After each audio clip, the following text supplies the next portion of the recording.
All right, it's working. We're live. All's well. Here we go. All right. Just double checking, making sure everything's working, and I think so.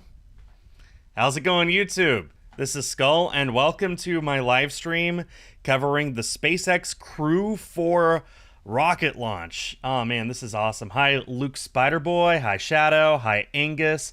Hi, Diggity Dog, if you're still here. And hello to the lurkers as well. So this is something that I try and do whenever there is a rocket launch. Perfect timing, actually. Look at this. So right now in Cape Canaveral, Florida, there are 4 astronauts who are about to board this Falcon 9 rocket and launch to the International Space Station for a 6-month trip. Hi, Inkling. How are you doing? So we have these 2 guys and the 2 girls in the back. We've got 4 astronauts, like I said. This is part of NASA's Commercial Crew program, which offers contracts to commercial rockets and rocket companies to provide crew rotations to the International Space Station. The ISS is scheduled to have crews sent up to it all the way up through 2031. And SpaceX is responsible currently for crew rotations, although Boeing Starliner should be able to start doing that sometime early next year. Hi, Fiend. Hi, Arceus Rules. Excellent name. And hello, M-Man. How's everyone doing? It's 1 a.m. for you. It's midnight for me. And it's 1 a.m. in Florida, too. Yeah, look at this. Look at this ginormous rocket. This is a 200-foot tall rocket. That little white part right there at the tippity top, that is the Crew Dragon spacecraft. That's the name of the spacecraft that will actually be going to the station. This is SpaceX's 7th crewed mission, if you can believe that. It's called Crew-4, but that's just because it's the 4th operational crew rotation at the ISS. Hi, Giga Phantom, and hi, Bill 30006, and Shadow. Glad to see you're still here. So yeah, this is their 7th crewed mission. Their very first one was Crew Dragon Demo 2 back in May 2020. You guys might remember I streamed that. Then they had Crew 1, then Crew 2, then before Crew 3, they flew Inspiration 4 last year, which was absolutely great. It was a charity fundraiser for St. Jude Children's Hospital, and they earned over $250 million because of that. So yeah, there's these astronauts. There's the 2 astronauts at the top of the tower. Then there's these 2 who are looking up at their rocket right now before they take the elevator up to actually hop inside. Where can you watch this NASA website? Actually, I'm just on SpaceX's live stream right here. Just go to YouTube, SpaceX, and there it is. That's what I'm doing. And I will be playing audio, don't worry. I'm just giving you guys a bit of an overview of the mission right now. They're going to launch now, kind of different time from the other launches in the afternoon. Well, not really, Swaggy. Every single rocket launch, it is rocket science for a reason. Every single rocket launch has a constraint. In the case of going to the International Space Station, the rocket has, and I mean this literally, a 1-second window every single day. Every 24 hours, there is a single second that it has to launch in order to make it to the International Space Station. That 1 second is, as you can see from the timer at the top left corner, a little under 3 hours from now. So right now at T-minus basically 2 hours, 50 minutes, they have arrived at the pad. They're going up the tower. They're about to be strapped into their seats inside of the capsule. And then once they're strapped in and the pad ninjas go away, that's these people in the black costumes. They're the pad closeout crew, help strap them in, close up the hatch, and make sure the rocket is ready to go before they leave. Then the rocket gets fueled up, and right when the rocket is done being fueled up, that second happens, and they launch to the station. So right now we got these 2 astronauts here at the top of the tower. One of them you can see is on an old rotary phone. He's busy calling. It's a tradition that's been here since the beginning of the space age. Your last call when you get up there to the top, and here come the other 2 astronauts. I'll be going over the names of the crew here soon. When you're here at the top, everyone gets a last call. You get to choose who you call. You get to talk with them as long as you want, although most of them only keep it to a few minutes. Just one way to say your final goodbyes before leaving the Earth for, in the case of these people, 6 months. This is a crew rotation flight to the International Space Station, so they're going to be living in space basically until the end of the year. I sound excited by this. Hey, this is my passion. This space exploration is the thing I care about more than anything else. You could throw away video games, Pokemon, Splatoon, everything, and space exploration is still number one on top of all of that. So yeah, there are 4 astronauts on this flight. 2 of them, this is their second flight, and 2 of them, this is their very first space flight, which I gotta say, if it were my first space flight, I would be just so excited and so nervous. But, you know, by this point, these guys are all professionally trained. They know what to expect, and they're all ready to go. So commander is Gilles Lindrem. This will be his second space flight. The pilot is Bob Hines, also known as Farmer Bob. This will be his first space flight. ESA has bought a seat, the European Space Agency, and Italian astronaut Samantha Cristoforetti is going to be making her second space flight. And the final seat is being, this is probably the most exciting part for me, Jessica Watkins. This will be her first space flight. She's only going to be the 5th ever African-American woman to go to space. The first one to ever go to the International Space Station, and later she'll be the first African-American woman in history to make a spacewalk about a month from now.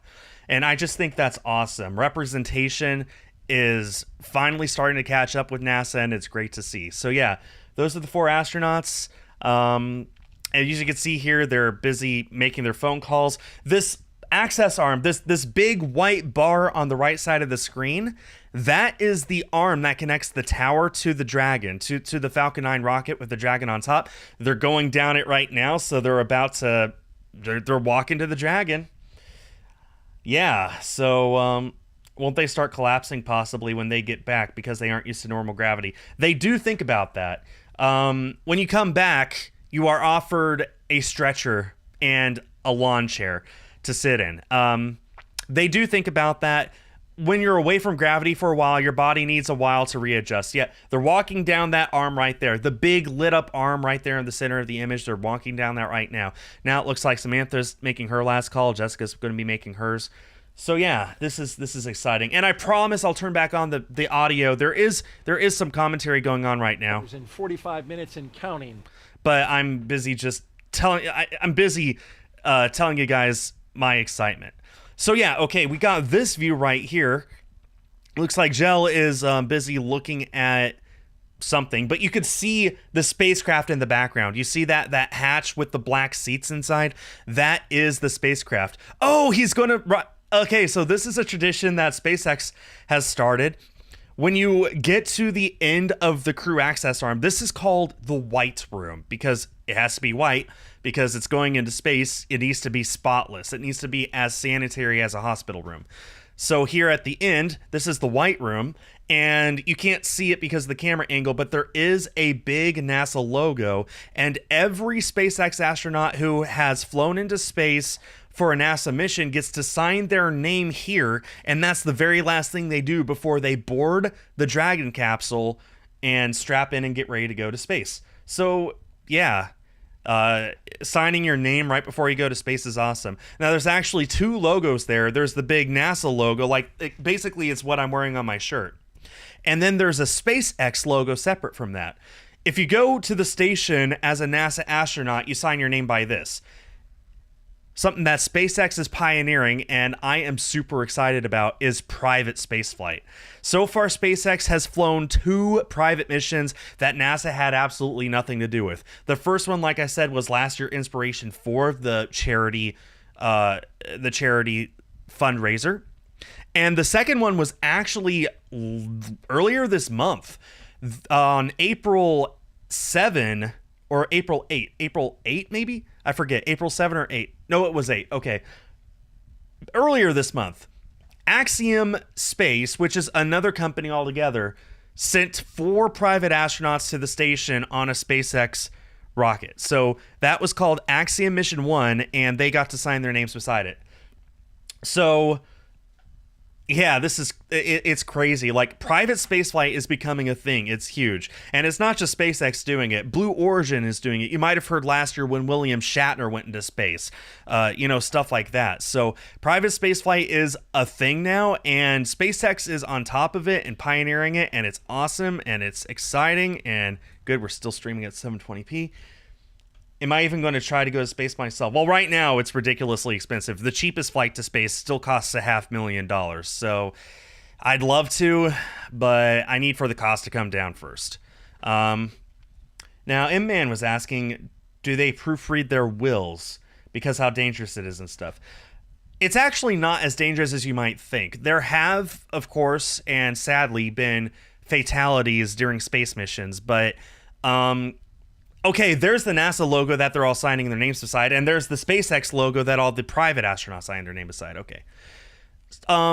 This is an incredibly safe spacecraft. There are redundancies on redundancies.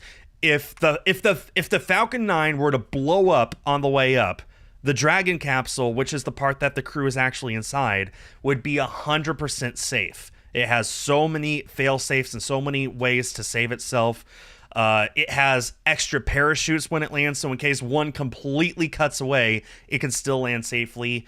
It has all kinds of ways to rapidly get back to Earth in the event of an incident in space. The heat shield has been tested beyond its capabilities and it's perfectly fine. So it is dangerous, but it's also as safe as it can possibly be.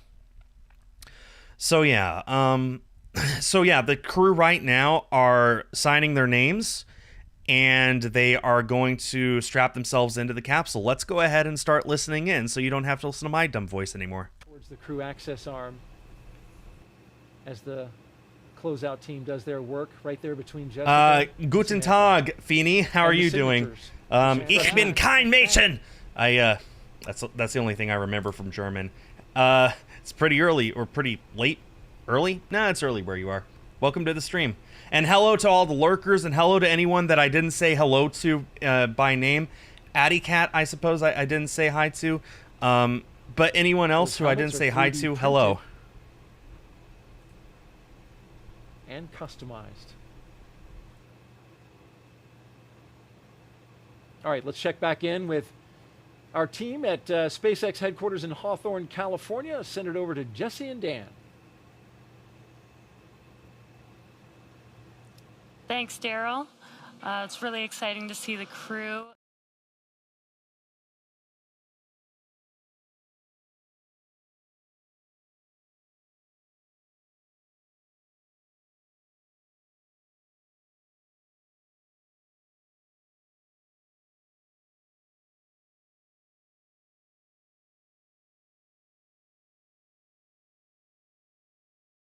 I completely did not unmute myself, did I? Anyway.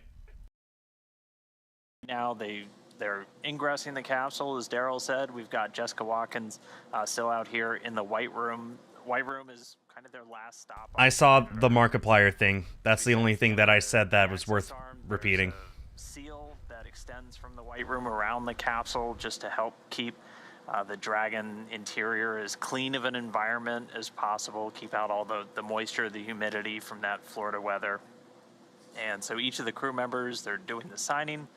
They're also getting what's known as a FOD check, a foreign object debris check, just making sure that they're not bringing any dust, debris, particles, things like that in that could interfere with the umbilicals or any of the different systems, because anything...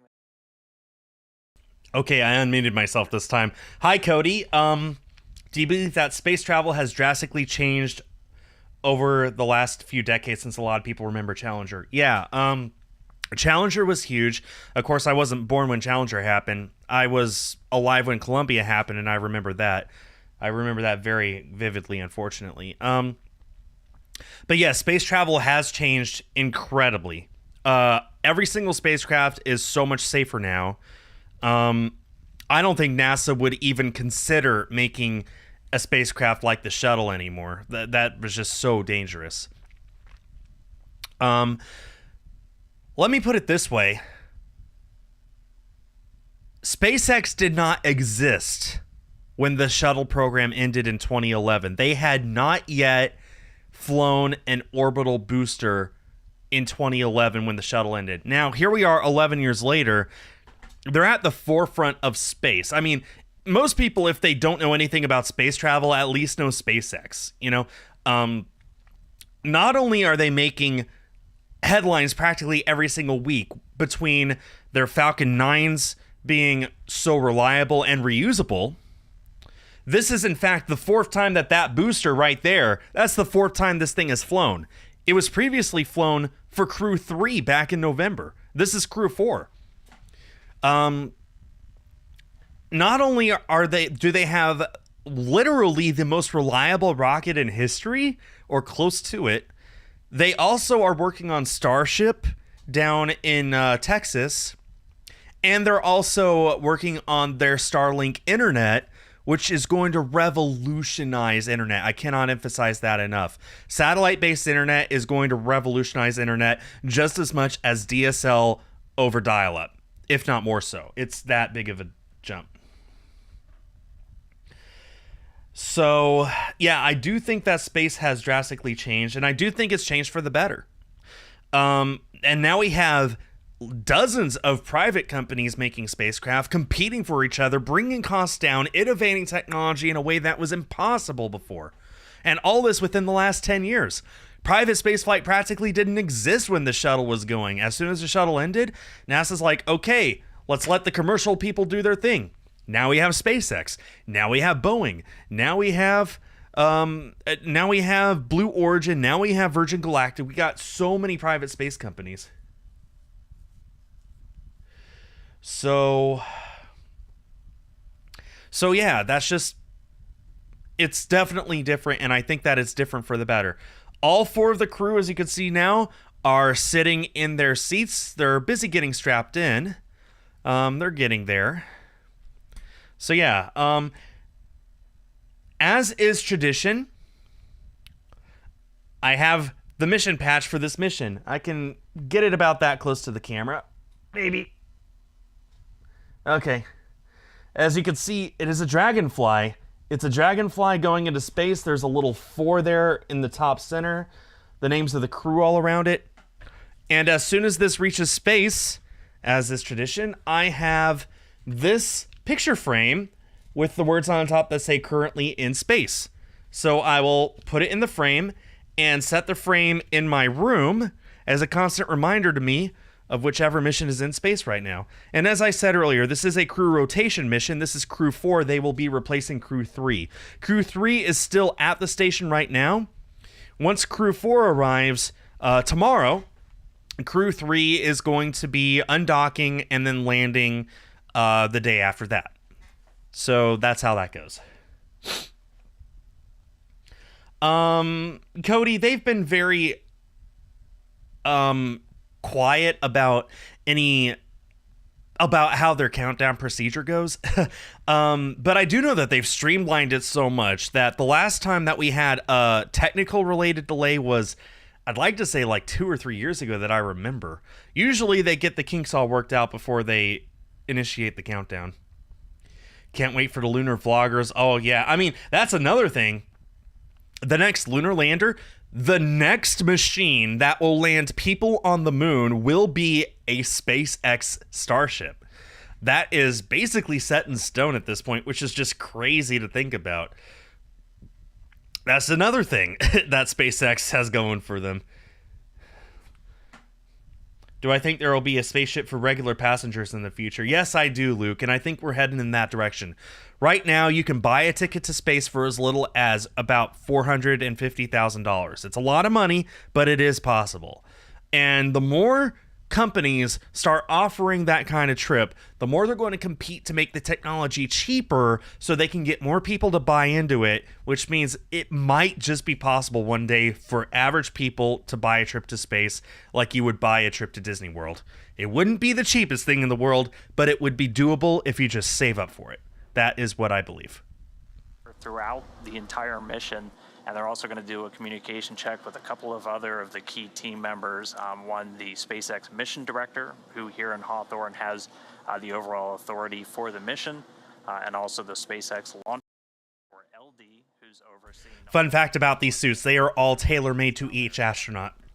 In the shuttle era, they basically had 5 sizes, and you just slipped into whatever suit fit you best.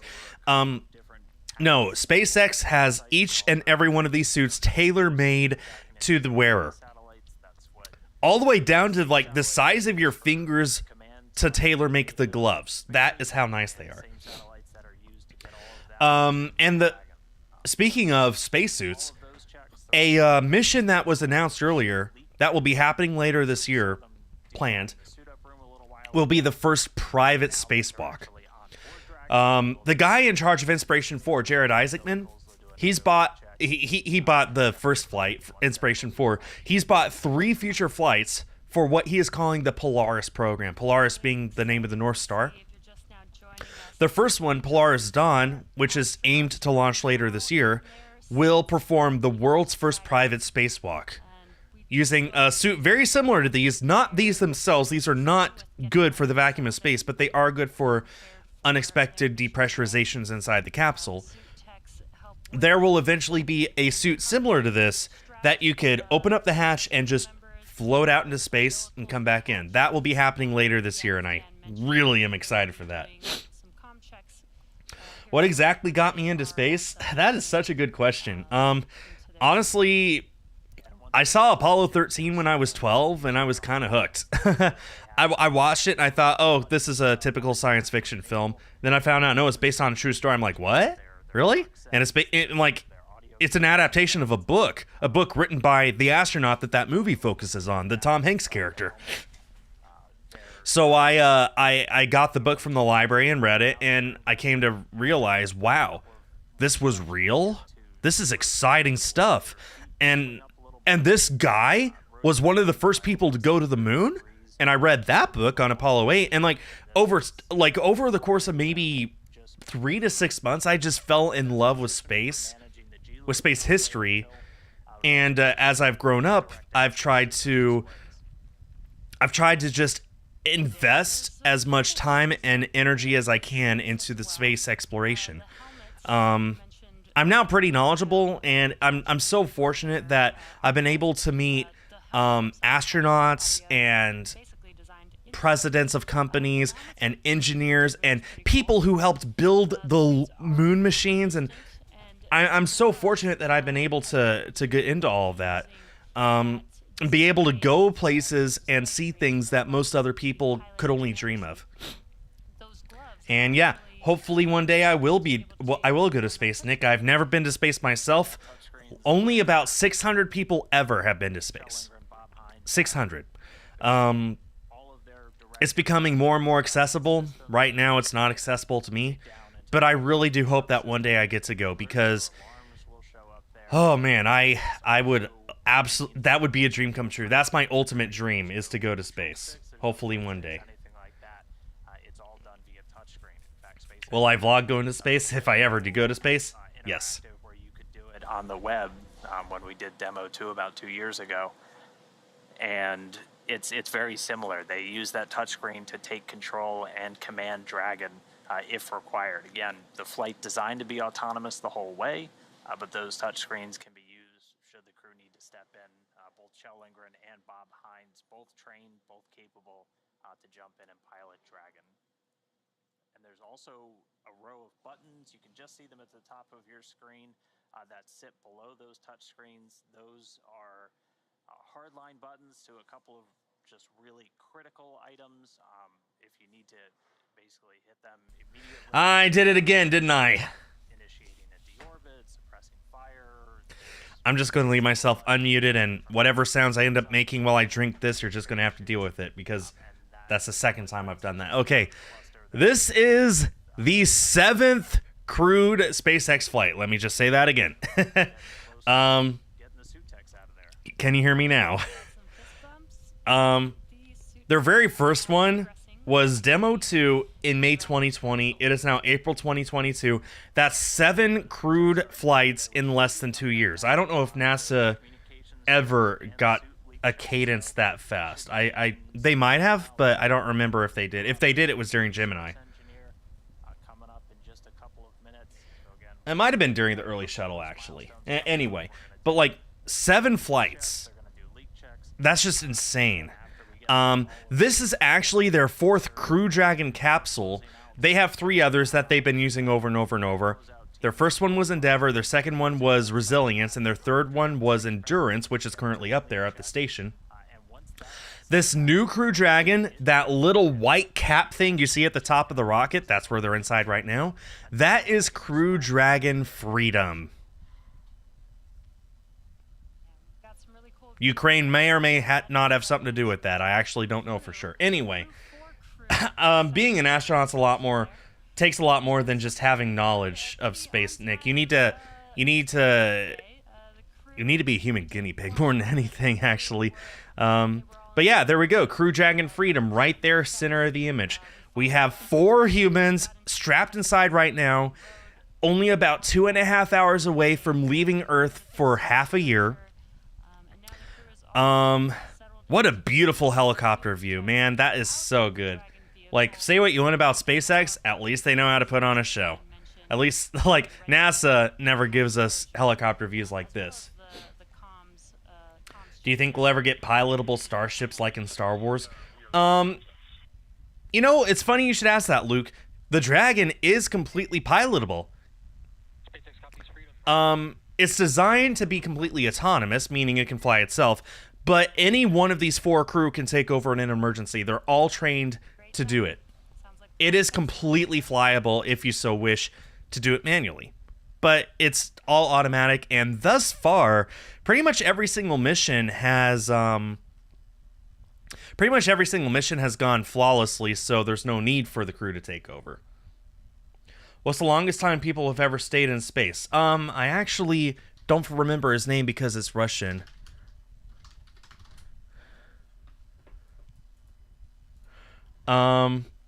Valery Polyankev. I am sorry that I butchered that. He was in space for 437 days aboard Space Station Mir. So about a year and a half. He started his mission January 8, 1994, and he landed March 22, 1995. Poor guy. Yeah, he was up there for 437 days. That's the longest single space flight. Freedom, MS2, loud and clear. Core copies loud and clear. Umbilical comm check is complete. Stand by for ground station comm check. They're all doing their comm checks, making sure that mission control can hear them.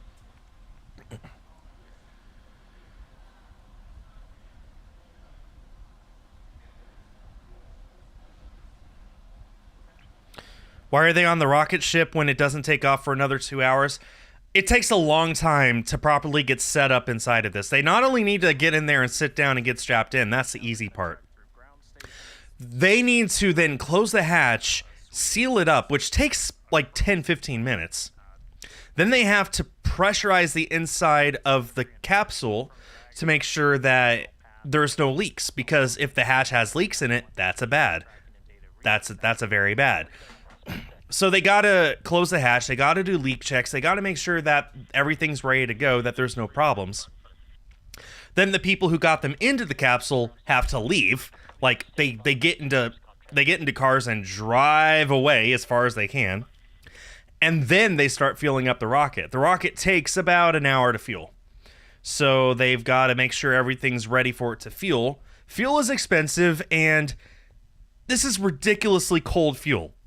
Like several hundred degrees below zero. Fahrenheit, Celsius, it doesn't matter. It's several hundred degrees below zero. And it'll bleed away. So they want to fuel up the rocket as late as possible in order to save as much fuel as possible. So that's how it goes. Bye, Luke. Thanks for being here. But yeah, the launch countdown actually began about 2 hours ago now. Or, I'm sorry, about an hour and a half now. when the crew got their suits put on. An hour and a half ago, they got into their suits, and that took some time. Then they left the suit building and drove to the launch pad, took the elevator up the tower, got into here, and here we are now. And all that took an hour and a half. And, you know, the next 2.5 hours is mostly going to be just making sure that things are ready to go and then fueling up the rocket. Have I ever seen a rocket ship explode before? Only videos. Actually, that's not true. I have seen videos. I've seen videos and live streams of rockets exploding, but I've never seen one explode in person. I've barely seen rockets launch in person. I've seen a few launch in person, but none of them have exploded, thankfully. Rockets have turned into incredibly reliable and incredibly safe machines. They're not flawless, but more often than not, they'll work. How does NASA feel about SpaceX? Do they support it? Do they not? NASA and SpaceX need each other right now. SpaceX wouldn't exist without NASA, and NASA wouldn't be able to ferry astronauts into space right now without them. NASA's current program, the Artemis program, is being run by Congress, most of whom are older than Buddha, so it's not going anywhere. SpaceX is able to make stuff without congressional approval, which means they're able to rapidly innovate and very quickly get something put together to at least fulfill NASA's needs. And, yeah, but basically, like, do they hate each other? No. Is there a friendly rivalry? Of course, as there is with anything. But the fact is, NASA and SpaceX really do need each other, and I prefer to think of the world as being better because of both of them. Just like how there's other space companies. Blue Origin is it's probably one that none of you know about, but that's Jeff Bezos' space company, and we can make fun of him and his space company all the time. In fact, most people in the space community do. But they are doing stuff. You know, they sent William Shatner into space, and I've never seen that man happier in his whole life. And they're working on new stuff all the time. They're going to be having a lunar lander of their own. They're going to have a big mega rocket of their own. There's other space companies. There's Astra. There's Rocket Lab. They're about to catch a rocket with a helicopter in 2 days. Yeah, seriously. There's Launcher. There's Virgin Galactic. There's and the chairs are all moving up now. They're about to move up. And as a matter of fact, Nick, they do have Wi-Fi aboard their spacecraft. Each of them gets an iPhone and an iPad, and they all have in-flight Wi-Fi. Seriously. But yeah, as far as NASA and SpaceX, they don't hate each other. They love each other very much. And NASA has given SpaceX a whole lot of money to do stuff. Between the commercial crew program and money to fund Starship for the lunar lander, and plus other things like contracts for government secret satellites to be launched into space and stuff like that. NASA's given SpaceX a whole lot of money. SpaceX probably wouldn't be here where they are now without NASA's help. SpaceX loves NASA because they're able to provide services that NASA needs. So it works. That's that. I don't think they hate each other at all. Seats are in the launch position. Free to copies, concurs. So there was a confirmation that we did successfully rotate the seats. If a rocket explodes, does it have a big effect on the economy? Pretty much no. No, not at all. SpaceX is a private company. So if they had a rocket explode, they don't have to worry about stocks. They don't have to worry about the Dow Jones. They don't have to worry about anything. If a rocket explodes, especially if there's not people on board, they'll just be like, oh no, anyway. If a NASA rocket explodes, it's a government rocket. It's not, I mean, yeah, the taxpayers matter about. A rocket exploding isn't going to affect the economy in the same way as, I don't know, in the same way as if chickens stopped laying eggs. It would be lame, but would it actually hurt the bottom line for, like, literally anyone? Probably not.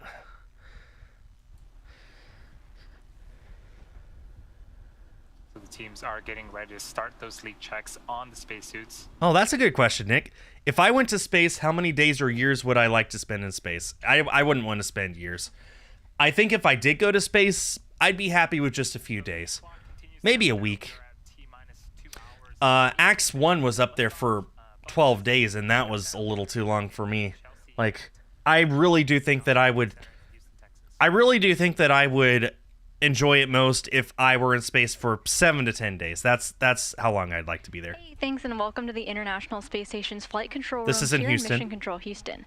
A team of flight controllers behind me is actively monitoring the space station as we speak.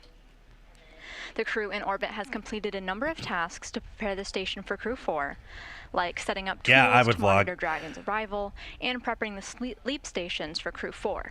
Many of their clothes and other belongings launched on previous cargo resupply launches and are at the station now. But back here in Houston, Flight Director Anthony Varia and his team are in constant communication with the SpaceX mission director for Crew-4's launch to the International Space Station. Once we get to integrated operations, the NASA flight director will be conducting a series of go, no-go polls at the predetermined checkpoints for Dragon's approach. But for now, we'll continue following along from right here in Mission Control Houston, so I'll send it back down to the team in Kennedy. Over to you, Daryl. All right, thank you very much, Chelsea. And Yeah, as silly as it is to believe, there's actually 3 different locations in the United States that we need to worry about. We've got Station Mission Control, which is in Houston, Texas, Historical Mission Control in Houston. We've got SpaceX Mission Control, which is in Hawthorne, California. That's where SpaceX's headquarters are. And, of course, the rocket is launching from here at Cape Canaveral, Florida. So that's 3 different places. West Coast, Central, and East Coast of the United States. That's kind of a holdover from the space race. You know, it was such an American thing to try and have as much of America involved in the space program as possible. So they spread it all out throughout the country. And because of that, now, whether we like it or not, that's just kind of what we're left with. Where are they launching this? This is from Cape Canaveral, Florida, from the exact same launch pad that sent Apollo 11 to the moon. This is launch pad 39A. 39B is just a couple hundred yards away. That's where we will be launching our next moon rocket, the Space Launch System, later this year, the Artemis 1 mission. And this is 39A. SpaceX has basically permanently leased it from NASA in order to launch whatever rockets they want, but they've modified it so that you can launch people from this pad as well. So, yeah, that's where we are. 39A, which it's a very historical launch pad. This is where almost every single Apollo mission launched from. This is where more than half of the shuttle missions launched from. This is just so... This is a very historical launch pad, and now SpaceX has it. This is also where their Falcon Heavy launches from. If you know that really big rocket, the one with the 2 side boosters, that's where those launch from. What do I think of the future of space exploration will become in the near future? Well, if Elon has his way, then we're going to be sending people to Mars by the end of the decade on Starship. We're going to have thousands of people in space at a single time instead of just a dozen like what we have now. It'll be to the point where you could go to space for a few minutes for basically an expensive carnival ride. I really do think in terms of human space exploration in the near future, it's looking really good and really exciting. In terms of uncrewed space exploration, like robots to other planets, a sample return mission from Mars is just around the corner, maybe by 2033, which sounds like it's far away because it is. But you got to remember, Mars only lines up with Earth once every 2 years. So, hey, that's only like 5 lineups from now, which is pretty good. NASA or scientists, the scientific community wants to send a probe to Uranus, which would be the first time that that's happened since Voyager 2. We have 2 missions going to Venus soon, which would be the first time Venus has been explored by NASA since the 70s. We currently have Juno in orbit around Jupiter. We've got spacecraft going to various asteroids and comets as we speak. I am very excited for the near future of space exploration. Like, by the end of the 2020s decade, we're going to be seeing a heck of a ton of stuff that even now in 22, we just can't really think of that much. When do I think people will be on Mars? I really don't know. Elon keeps saying how we could make a crewed mission happen by 2028, and I'm just like, that seems way too soon. But then, like, the NASA administrator says our aim is 2040, and I'm like, oh, that's just so far away. So frankly, I don't know. I don't know. Here's a plot twist, guys. Getting to Mars isn't that hard. We could send people to Mars. We've had the technology to send people to Mars since before we had the technology to send them to the moon. The problem is getting them back. We don't know how to do that yet. Not to mention, no one has lived in space long enough to see what it's like to live in space long enough just to make the one-way trip. It takes 2.5 years to get to Mars. I'm sorry. No. It takes 18 months to get to Mars. It takes 8 months to get to Mars. Okay. But to get to Mars and get back to Earth takes 2.5 years. No one's been in space for that long, much less been in deep space for that long. The longest anyone's been in deep space is about a week during the Apollo missions. So, yeah. I don't know. I don't know what Mars looks like for the future, for whenever we're going to land there, whenever anything substantial is going to happen there with humans. I don't know. I'll be here when it happens, but when it will, no idea. Mars it's not insanely cold, but it's pretty chilly. Yeah. Like, the hottest it gets there is like, it's like winter time here. But you would wear spacesuits, so no big deal. As you can see there above my head, or right here, ta-da, they're busy closing the hatch. I told you this takes a while. How long, Megan, does it take for the astronauts once you get there? They got to launch, they got to fly, they got to rendezvous and get into the space station. Are you ready to go, or does it take some time before you can start doing all that important research? By the way, I have to say, I'm happy to answer any questions you guys have, no matter how outlandish it may seem. If you guys are interested, that means I'm doing my job right. It's a super unique environment with the micro-G conditions that we can't duplicate here on Earth for any long duration of time. And so not only are you excited to get to work and start doing these science projects, but it really, I think, helps you adapt to the environment the sooner you start learning to work in it. Mm-hmm. Well, like I said, Swaggy, we can get to Mars. We just don't know how to get back. Because, yeah, that would be a lot of food. And consumables are the biggest problem. It's not just food, it's also water. Like, on the station, they recycle their pee in order to make water, which works, but it's not a permanent solution. Whenever there's resupply missions, you still need to send up lots of food, you still need to send up some water, you need to send up oxygen to the station. There's ways of recycling stuff, but you can't do it perpetually, so that's kind of the problem. Like, you need a really freaking big ship in order to make a trip like that. We have the knowledge of how to make a one-way trip to get there. But then, good luck? That both Dragon and Falcon 9 were suitable for flying people. We then put both vehicles through thousands of tests to prove their safety. Now, since Demo 2 in May of 2020, you heard about that, huh, Giga? Regularly flying Cheers. crewed missions for NASA at the cadence of about one flight every 6 months. Crew-4 will be... Do I believe there's extraterrestrial life in our solar system? Personally, no, I do not believe there is. I have reasons why I believe that. I know scientists are like, oh, what about Europa? What about Enceladus? What about maybe somewhere on Mars we just haven't seen yet? You know, maybe there's microbes, 50 miles deep into Jupiter's atmosphere. All are possible. Hey, Jared. But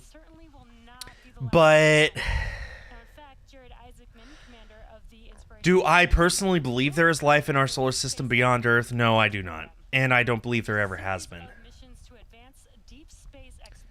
I have reasons for believing that. Not going to go into them right now, but that is my belief.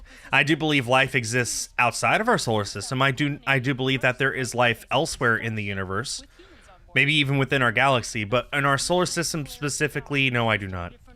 This is the Polaris Dawn crew. Remember I was telling you about the the private mission later this year that'll be doing a private spacewalk. That's them, and you betcha I'm going to be covering that launch. I do my best to cover every single crewed orbital launch that I can here on my channel. I know that it's a niche thing. I know, especially at this time of night, no one really cares about it. But this is important to me. This is my passion, so that's why I'm doing this. The only one that I missed so far is the launch of AX-1 earlier this month, and that's solely because I was in the middle of Kansas, in the middle of moving to my new apartment when that happened. And I was still able to listen to it on the live stream thanks to the power of 5G internet. Even in the middle of nowhere, Kansas, I was able to listen to the launch. I didn't watch it because I was driving, but I was able to listen. Do I think there will be another space war? I think that people are going to kill themselves before it gets to that point, frankly. Anyway. But yeah, AX-1's the only one I missed so far. This is my 6th stream covering a crewed space launch, which is awesome. And there's at least 2 more planned for this year. Crew-4, Implora's Dawn, maybe 1 more. We'll see. Not to mention Boeing Starliner. It's doing its final test flight next month. Launch is scheduled for May 19. That will be another crewed spacecraft that can go to the station. Hopefully as soon as November is when we can have our crewed test flight of the Starliner, which would give us the Starliner and Dragon as 2 great competing options of sending people to the ISS, which is always great. What do you like more? Or gives you a bigger interest? Video games or space? Space, #1 over everything else. End of conversation. Nothing is more important to me than space exploration. Well, I appreciate that, Swaggy Dude. And this does give me the opportunity to share my love for something that I'm passionate about with other people. Just at the dawn of this commercialization of low Earth orbit, so just can't wait to see even more. But let's get back into the ops. We saw good suit leak checks. We're getting ready for the hatch close, so let's send it back over to Daryl at KSC along with Megan. Daryl? All right, thank you very much, Dan. As we await side hatch closure, you can see the teams working there. You can see how we're at T-minus 2 hours, 5 minutes, and they're still working on closing the hatch. I'm telling you, it takes a while. There's a lot. If you're going to the vacuum of space, you need to make absolutely sure that this thing does not leak. That's a bad. So you want a good seal. You want a good seal.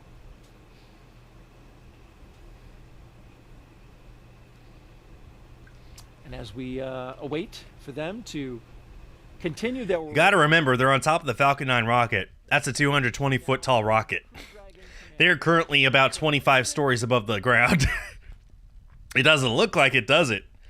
But yep, they are. My name is Chell Lundgren, and I'm the commander for NASA's SpaceX Crew-4 mission to the International Space Station. I've wanted to be an astronaut for as long as I can remember. I think I was inspired by the very first space shuttle launch in April of 1981.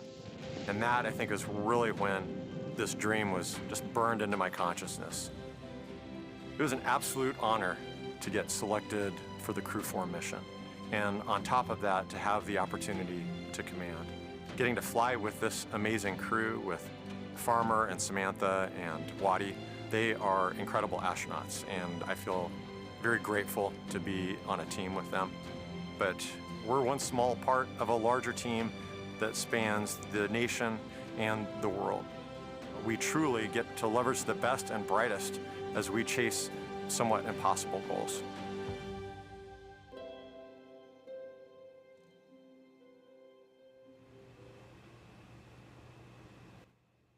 There you see the closeout. Is there a time difference in space? Well, kind of. You're going around the Earth once every 90 minutes. It'd be kind of stupid to have to change your watch every, 10 minutes. So what they do instead is they just use universal time. So otherwise known as Greenwich time, they just sync up all the clocks to that.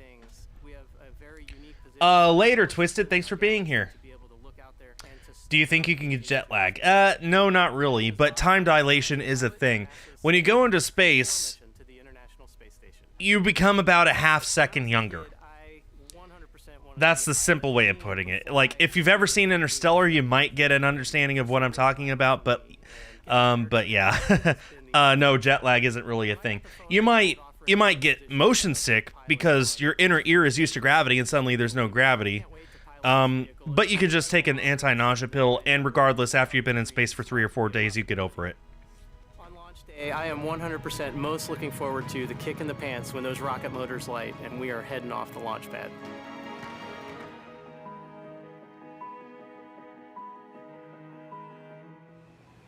And he's going to get that kick in the pants, right, Megan? That's right. In seat number 1 today is mission specialist and NASA astronaut Jessica Watkins, who will be making her first trip to space today. My name is Jessica Watkins, and I'm a mission specialist for NASA's SpaceX Crew-4 mission to the International Space Station.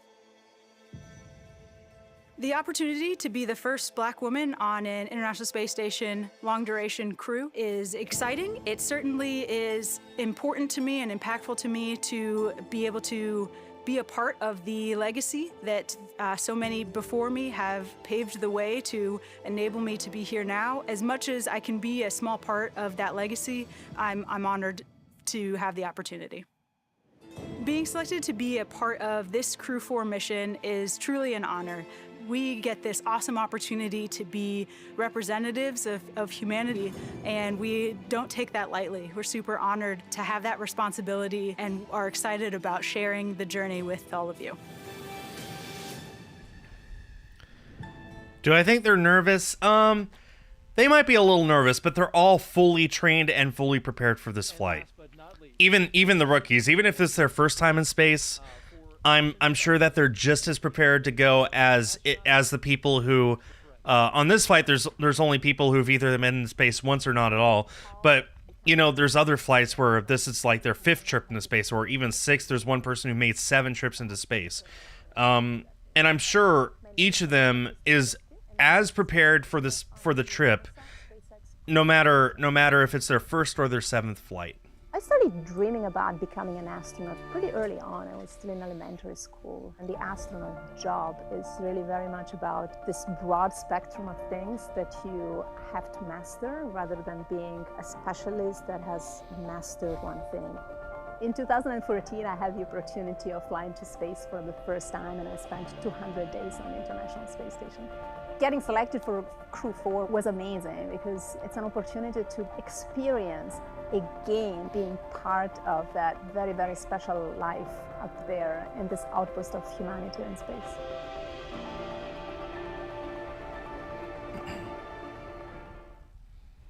And those are your astronauts from Crew-4. A lot of 4s in this mission, Megan. It is, of course, Crew-4, the 4th operational flight. It's the 4th flight of a reflown booster. Okay. We're taking off in the 4th month of 2022. Lots of 4s. T-minus 4 very special people 2 hours. To launch tonight. 2 hours from right now. And this is a great crew. You can tell that they've bonded over I hope time you all that have they've been energy together. drinks. Absolutely. The time that you spend in training, even though it's shortened in some cases, is really special. You know that you're doing something unique and difficult, and you know you're going to really be in a lot of situations where you rely on one another. And so forming those friendships and those bonds are really going to serve them well over the next 6 months. Providing us the insight and the explanations throughout this launch broadcast, Megan MacArthur on hand here, shuttle astronaut. Pilot. The answer is always going to be Space Nick. We want to remind you can ask her a question right there at the bottom of your screen. You can see how. Just put the hashtag AskNASA into Twitter and send us a tweet. Gonna unplug my phone. And once we see it, Here we go. We'll go through them and pass them along to her. She's been answering them all evening, and keep those questions. Just found a Gibble in Pokemon Go. Meantime, let's get over to Andy at SpaceX headquarters for a launch operations update. Andy. Thanks, Daryl. We are just under T-minus 2 hours until liftoff, and the countdown is proceeding nominally at this point. On board the brand new Dragon spacecraft Freedom, we heard the communication checks between the Dragon team and the crew, and those went well. You see how black that first stage is, like right there? That's because it's been flying quite a bit. That big white part, that's the second stage. That's always brand new, always brand new. But the first stage they try and reuse as many times as they can. That's part of what makes the Falcon 9 different from all other rockets. Access arm to retract. Then the closeout team will leave the pad at T-minus 1 hour, leaving just the astronauts on the pad. As for the Falcon 9 team, they are on console in firing room 4. They are preparing the communication checks with the astronauts that is due in just a few minutes here. SpaceX engineers have pressurized the launch vehicle gas storage bottles. These are composite overwrap pressure vessels. They contain gases used to fill the tanks with hot helium as propellant is drained out of the first and second stages during ascent. Once we top them off, we'll top them off in the last half hour or so before liftoff. We also use pressurized gases to spin the Merlin engine turbopumps when we start an engine in space.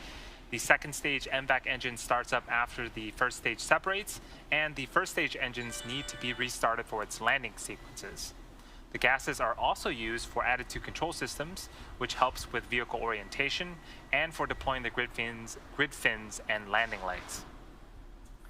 We continue to monitor weather at launch sites and around the world at contingency abort and landing zones. But right now, everything is green. So with that, we are at T-minus 1 hour. Completely unrelated. I'm about to get a Florges in Pokemon Go. You guys want to see? Let's go ahead and get a Florges. Let's watch this together. Wow, that looks terrible with the green screen. Hang on.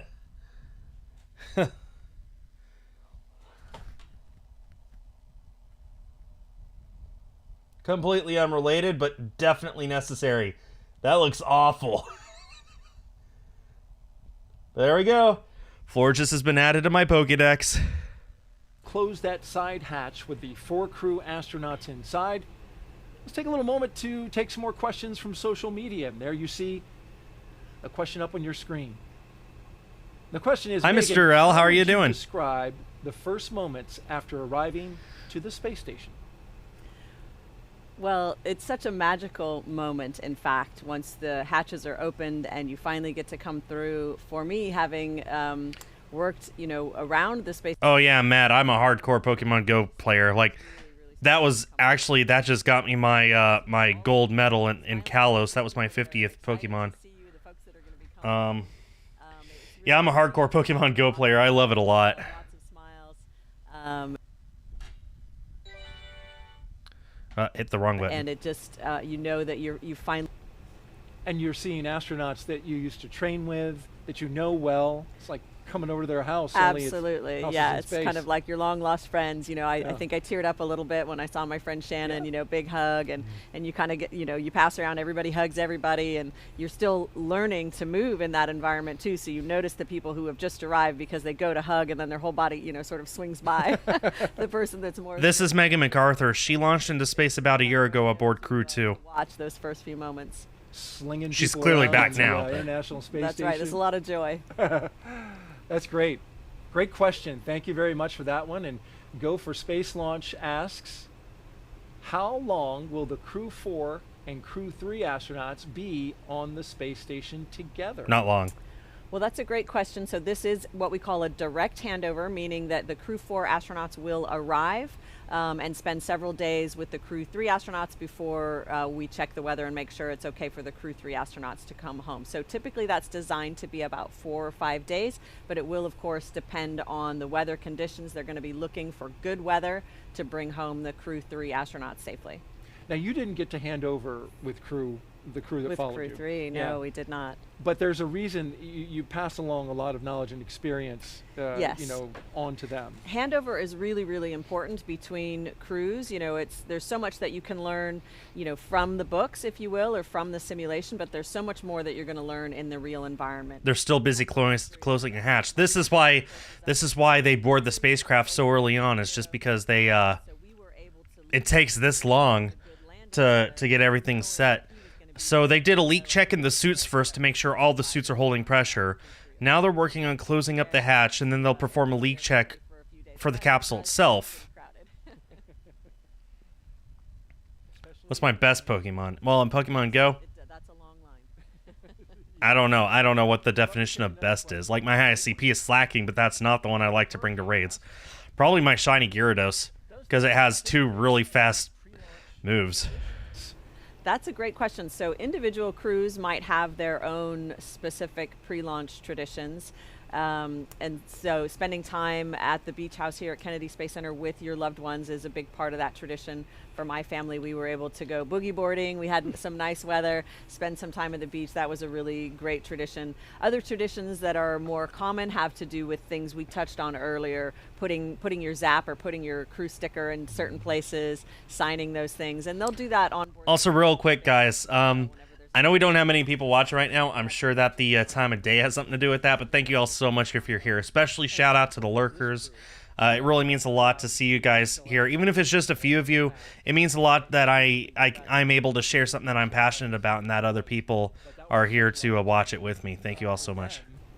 Which, not a lot of crews yes, get to see. not many I just crews answered will get that, to see. Nick. Well, eventually we'll get to see more of That's that, right. but that must have been a special moment going to visit the Mega Moon together and thinking, hey, this could be a next ride for some of us. So that had to be pretty special. Absolutely, and they got inside the gate as well, so a great opportunity for them. Well, thank you for those social media questions. Keep them coming. Shuttle Gravity asks, why have many of the SpaceX crewed missions launched at night? It's funny. Hi, Crimson. Just talking about that. I'm not sure that we came up with the answer. It certainly is the case that launch, well, orbital mechanics are complicated. That was my answer, yeah. I think, we definitely came to the agreement that it's a beautiful site. It could also, it's certainly orbital mechanics, where the space station is important, and I think also probably weather might be, in general, the winds might be calmer at night by the ocean, but that's really just a guess. It's not something that I've tracked closely. I don't know if you guys have talked about it internally. It is, and the conditions are... Crimson's playing Sea of Thieves, which I cannot play because I do not have Xbox Gold, because why should I get Xbox Gold just to play Sea of Thieves? When did I start to learn about space? I was 12 when I saw Apollo 13, and I just became hooked. Here they go. They're pressing the hatch down. They're going to lock it into place and then pressurize the cabin and see if there's any leaks. Hopefully the answer is no. Then these pad ninjas, that's what they're called, are going to leave, and then they'll start fueling up the rocket. Then once it's full of fuel, light it, go into space. Simple as that. Now, I do need to point out, this is rocket science. There's 1,000 things that need to go right in order for this launch to go off on time tonight. And it only has a 1 second chance of going. If it misses that second, we have to scrub and try again tomorrow. So far, there has only been 1 scrub for any crewed SpaceX mission, and that was Demo 2, the very first flight ever. So odds are good that this is going to launch in an hour and 50 minutes, but there's always a chance it won't. It could get down to T-minus 1 second and not go for whatever reason. If it is delayed, that second comes and goes, that's it. We got to try again in 24 hours, in which case I will be streaming it again, probably start a little later, but things are looking good right now. The current weather is sitting at 90% chance favorable, which is great. So that's where we're at now. As you can see, the pad ninjas are busy getting the spacecraft all sealed up. They've got their iPads all set up and some monitors and some meters, and making sure that the as it fills up with pressure, that there is no leak. So that is what they are doing now. Well, their actual term that they're called... Oh, bye, Mr. L. Thanks for being here. The actual term for them, Giga Phantom, is Pad Closeout Crew. Their job is to assist the astronauts in getting into the spacecraft and then close out the spacecraft. That's why they're called that, the Closeout Crew. But, come on, they're pad ninjas. That's what they are.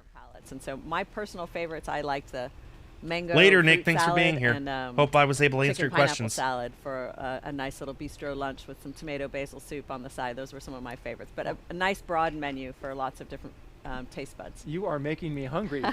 But is that the rehydrated meal? So some of it's rehydrated and some of it's packaged, irradiated basically to become shelf stable. All right.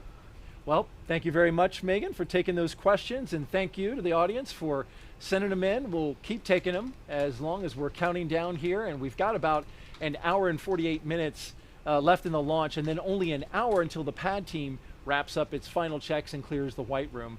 That's when the action will really pick up with the crew access arm retracting. Then we'll have the arming of the launch escape system, and then, of course, propellant loading. So we'll keep you live into the action, as you can see on the screen there, with the crew as they're sitting tight for the next hour or so. And then, of course, we'll provide you with some more context about this mission. But in the meantime, let's head over now to Houston for a closer look at what the crew will be doing when they reach their destination. This should be Chelsea. cool.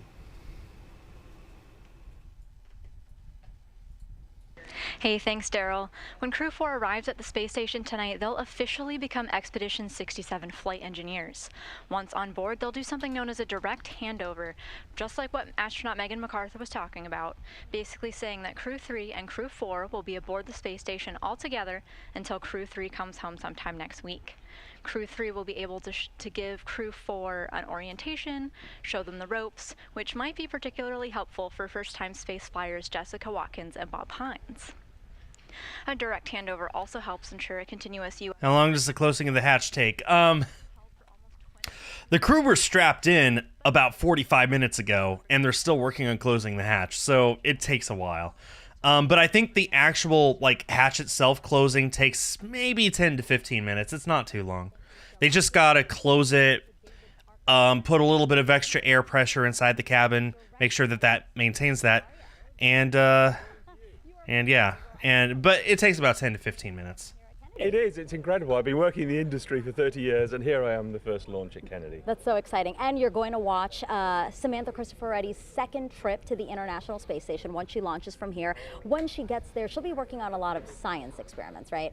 Yeah, that's true. She'll be working in our European... So yeah, they're talking about Samantha Cristoforetti right now. She's the Italian astronaut that ESA has assigned to the flight. The way these crew rotations work, these Crew Dragon trips to the station go, two of the seats are headed by NASA astronauts. The commander and the pilot are always going to be NASA astronauts. The third seat is more often than not rented out by ESA, although sometimes the Canadian Space Agency rents it out instead. Basically, one of our partners at the station assigns an astronaut to that third seat. The fourth seat is set aside for Roscosmos, the Russian space agency, which is also a partner on the station, to rent out if they ever so chose. So far they have not, although Crew 5 tentatively has their only female cosmonaut assigned to it. Whether they stick to that or not has yet to be seen in light of current events going on in that area of the world. But I would hope that at least with space travel, it's something that we can all agree to do peacefully and continue to cooperate on. One would hope, but it's still kind of up in the air how that will go. So, since no Russians have taken that spot, for the past several flights, it's been taken up by another American astronaut. NASA has kind of a large group of astronauts that haven't gotten any space experience yet, and they're trying to give each of them as much experience as possible before they start shooting them to the moon in a few years. Like, Artemis 2 is going to send 4 people to the moon in 2024. We don't know who those 4 people are yet, but NASA really, really needs to get astronauts some experience before they send them to another planet, essentially. The moon is as big as a planet. So, it all works out, kind of. You're going to go there, really explore it, do the job properly this time, and unravel its secrets, what it can tell us about the whole history of our solar system. And with so much that we have ahead of us, you guys are really focused on STEM as much as we are here in the U.S. Oh, absolutely. And Samantha will do a lot of outreach projects and education projects. For example, there's some really cool examples. We have a couple of tiny computers aboard our Columbus laboratory, and school students will be challenged to produce software that they can upload, so they're doing their own software and research in orbit. I really can't get over the fact that this is your first launch from here at Kennedy. I need to be right next to you when you watch this launch, because I think you're going to go nuts. I have been fortunate to watch 3 rocket launches from Kennedy myself. 2 Atlas V's and a Delta IV Heavy. I unfortunately have not been able to witness a crewed space launch yet, unless you count one time when I was in Epcot and a shuttle happened. I got to see that. Not the same as seeing it up close, but I did see people go into space, so there's that. I would love nothing more than to attend a Falcon 9 crewed launch one day, hopefully sometime soon. I also want to see Artemis 2 launch with people going to the moon. Hopefully one day. Hopefully one day. About Earth and about space, about where we came from and about where we're going. But the other thing that we're doing is we're learning more questions to ask. Microgravity turns almost everything we know upside down. Liquids behave completely differently. Fire burns in new ways. Biological systems reveal surprises. There's a few things that have made me gasp out loud up on board Space Station. Watching heart cells actually beat has been a pretty big one. We're She's studying still up there, ways isn't she? to grow food in microgravity. I got to tell you, these are pretty amazing.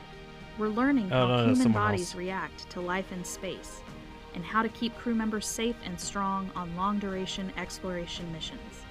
Deadlifts are awesome on Earth. They're also awesome in zero gravity.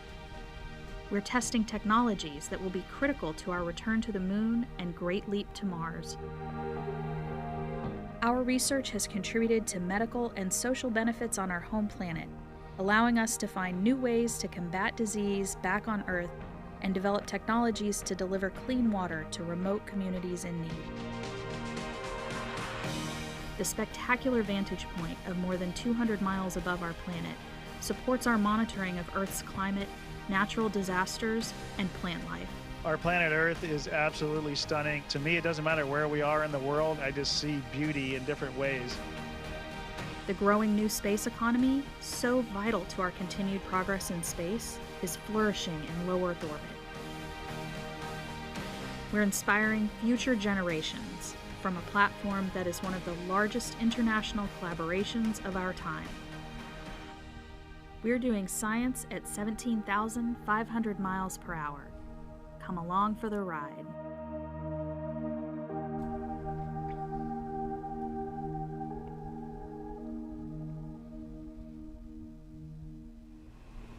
Some of the great science taking place on board the International Space Station. Got an operational update for you right now. The crew inside Dragon there, Crew-4, received their post-ingress brief.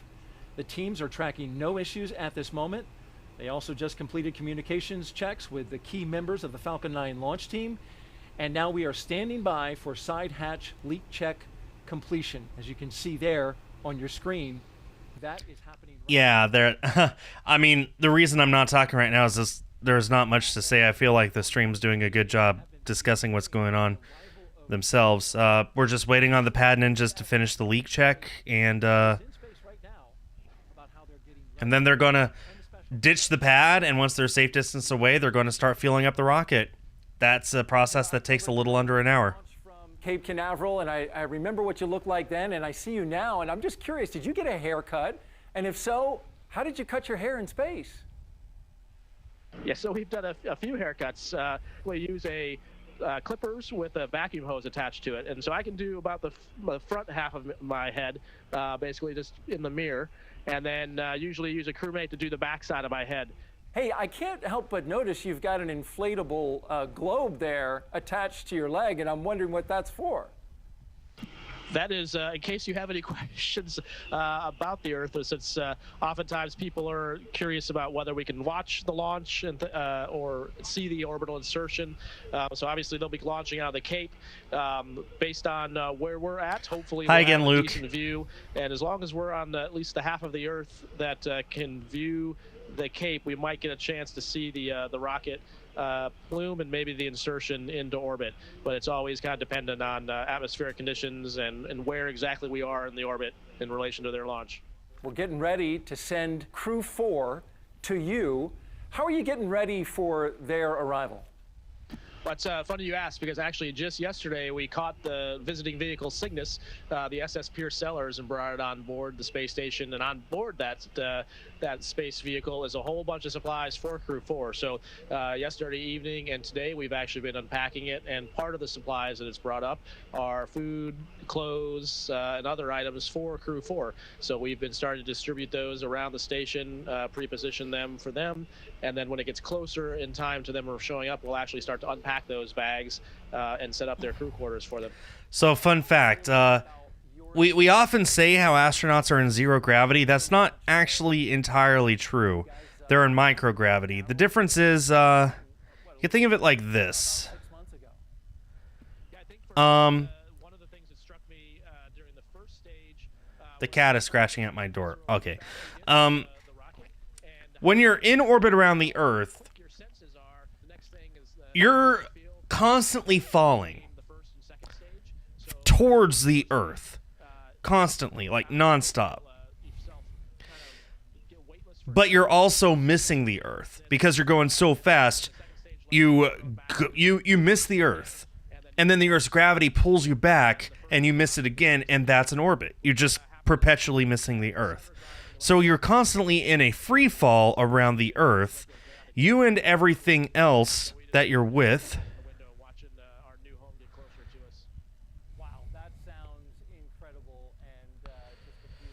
So, yeah. So that's what they're experiencing here, is not the lack of gravity, but just a perpetual free fall around the Earth. I'd say one of the ones I personally enjoy working on is some of the combustion experiments, and I think because just the idea of fire in space are generally things you don't want to mix, and so you have to spend a lot of time and energy when you design these experiments to contain the combustion, because you don't want obviously that to get out into the atmosphere. If lunar rockets are able to go back to Earth, would there be the need for lunar pad ninjas? No, there would not. No. You don't need to pressurize the inside of a moon rocket like you do one on Earth, because you're wearing your spacesuit, so you just leave it unpressurized, and then you work on pressurizing it on your way back home. Yeah, thank you guys, and have fun watching. I explained that so terribly. I'm sorry, but short answer is no need. Well, thanks to Rajachari and the team at JSC for making him available. T-minus 1 hour and 35 minutes and counting as you look out at the Falcon 9 rocket. We are now less than 100 minutes to launch. Very top, ready to launch in a little over an hour. Update on Rajachari, by the way, he has grown a very thick mustache. So when you see him again, he has taken the time, and apparently it's an Air Force thing. I think mustache March is what he called it. Yeah. Pretty sure March is over, though. Yeah. Fun fact, this is the second tallest rocket that humans have ever ridden into space. The tallest, of course, being the Saturn V, the moon rocket that sent people to the moon. But yeah, amazingly, the Falcon 9 is the second tallest.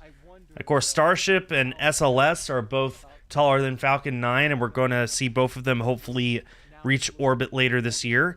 But for now, Falcon 9, number 2. Hi, Nick. So you'll be here all the way up until just about T-minus 1 hour. I realize it's very late. A lot of you are lurking. Welcome to the stream. I hope that you enjoy your time here. I'm glad that you've decided to spend a little bit of time to sit here and watch me geek out over something that I'm really passionate about. You just have to be looking in the right direction, right? There's a little bit of... So yeah, right now, the 4 of them are right there. That's where they are. Right there. This from black down is that's the first stage. That is what's going to land. And then this white part, the second stage, is going to get them through the rest of orbit.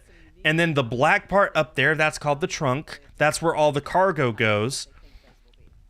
And they're going to be tugging that along with them.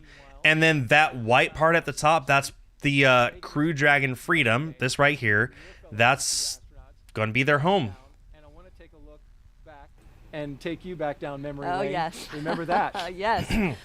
You were the first astronaut out yes. of the SpaceX Dragon after splashdown, and there was your look. It was a good moment. It's a little bit painful getting out. You actually have this wonderful team who kind of just reaches in and hauls you out. There's some straps connected to your suit that they reach in and grab and haul you out. And they immediately Later, Swaggy. Thanks for being here.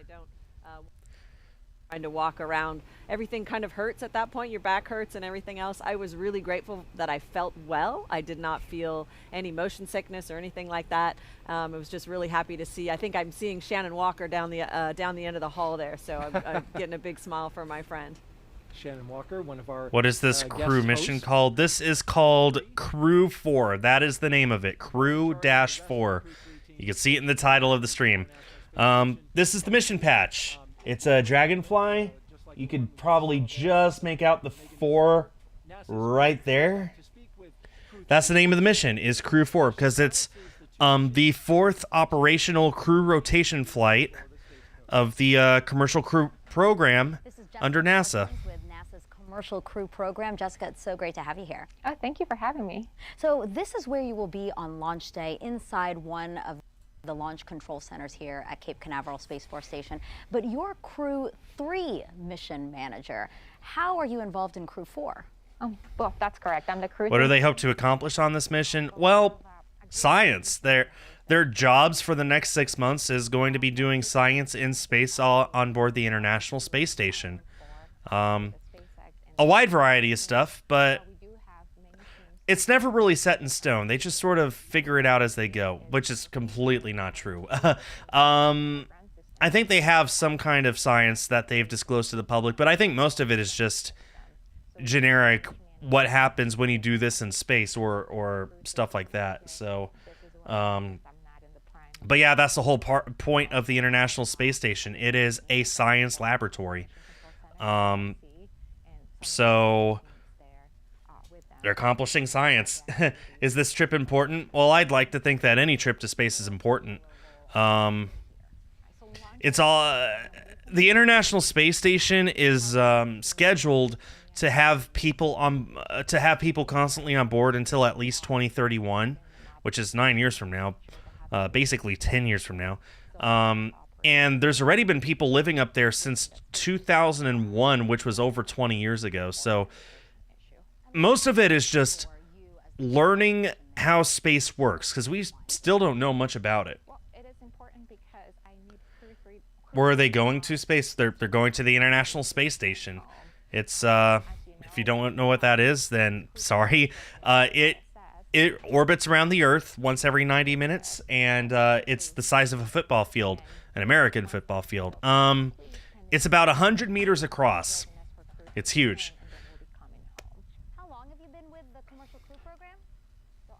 Okay, pad ninjas are busy hooking themselves up to something. I wonder if they found a problem. I know Crew-2 had a FOD, a foreign object debris, that kept a good seal, but they fixed that and launched on time. So I wonder if there's something similar going on right now. I guess we'll see. Or maybe they're busy closing it out, getting some stuff out of the way. I don't know. Like, busy seeing this interview instead of hearing what's going on there, but anyway, do I think soon there could be a civilization on the moon? Civilization, no, but semi-permanent human presence, yes, definitely by the end of the decade. We are launching again astronauts from American soil, something that we hadn't done since the space shuttle program. And having this cadence, we're doing it every 6 months, so it just keeps us excited and motivated to continue doing it. Yeah, very busy, exciting times here on the Space Coast. Jessica, thank you so much for being here with me today. I appreciate it. Thank you. Back to you.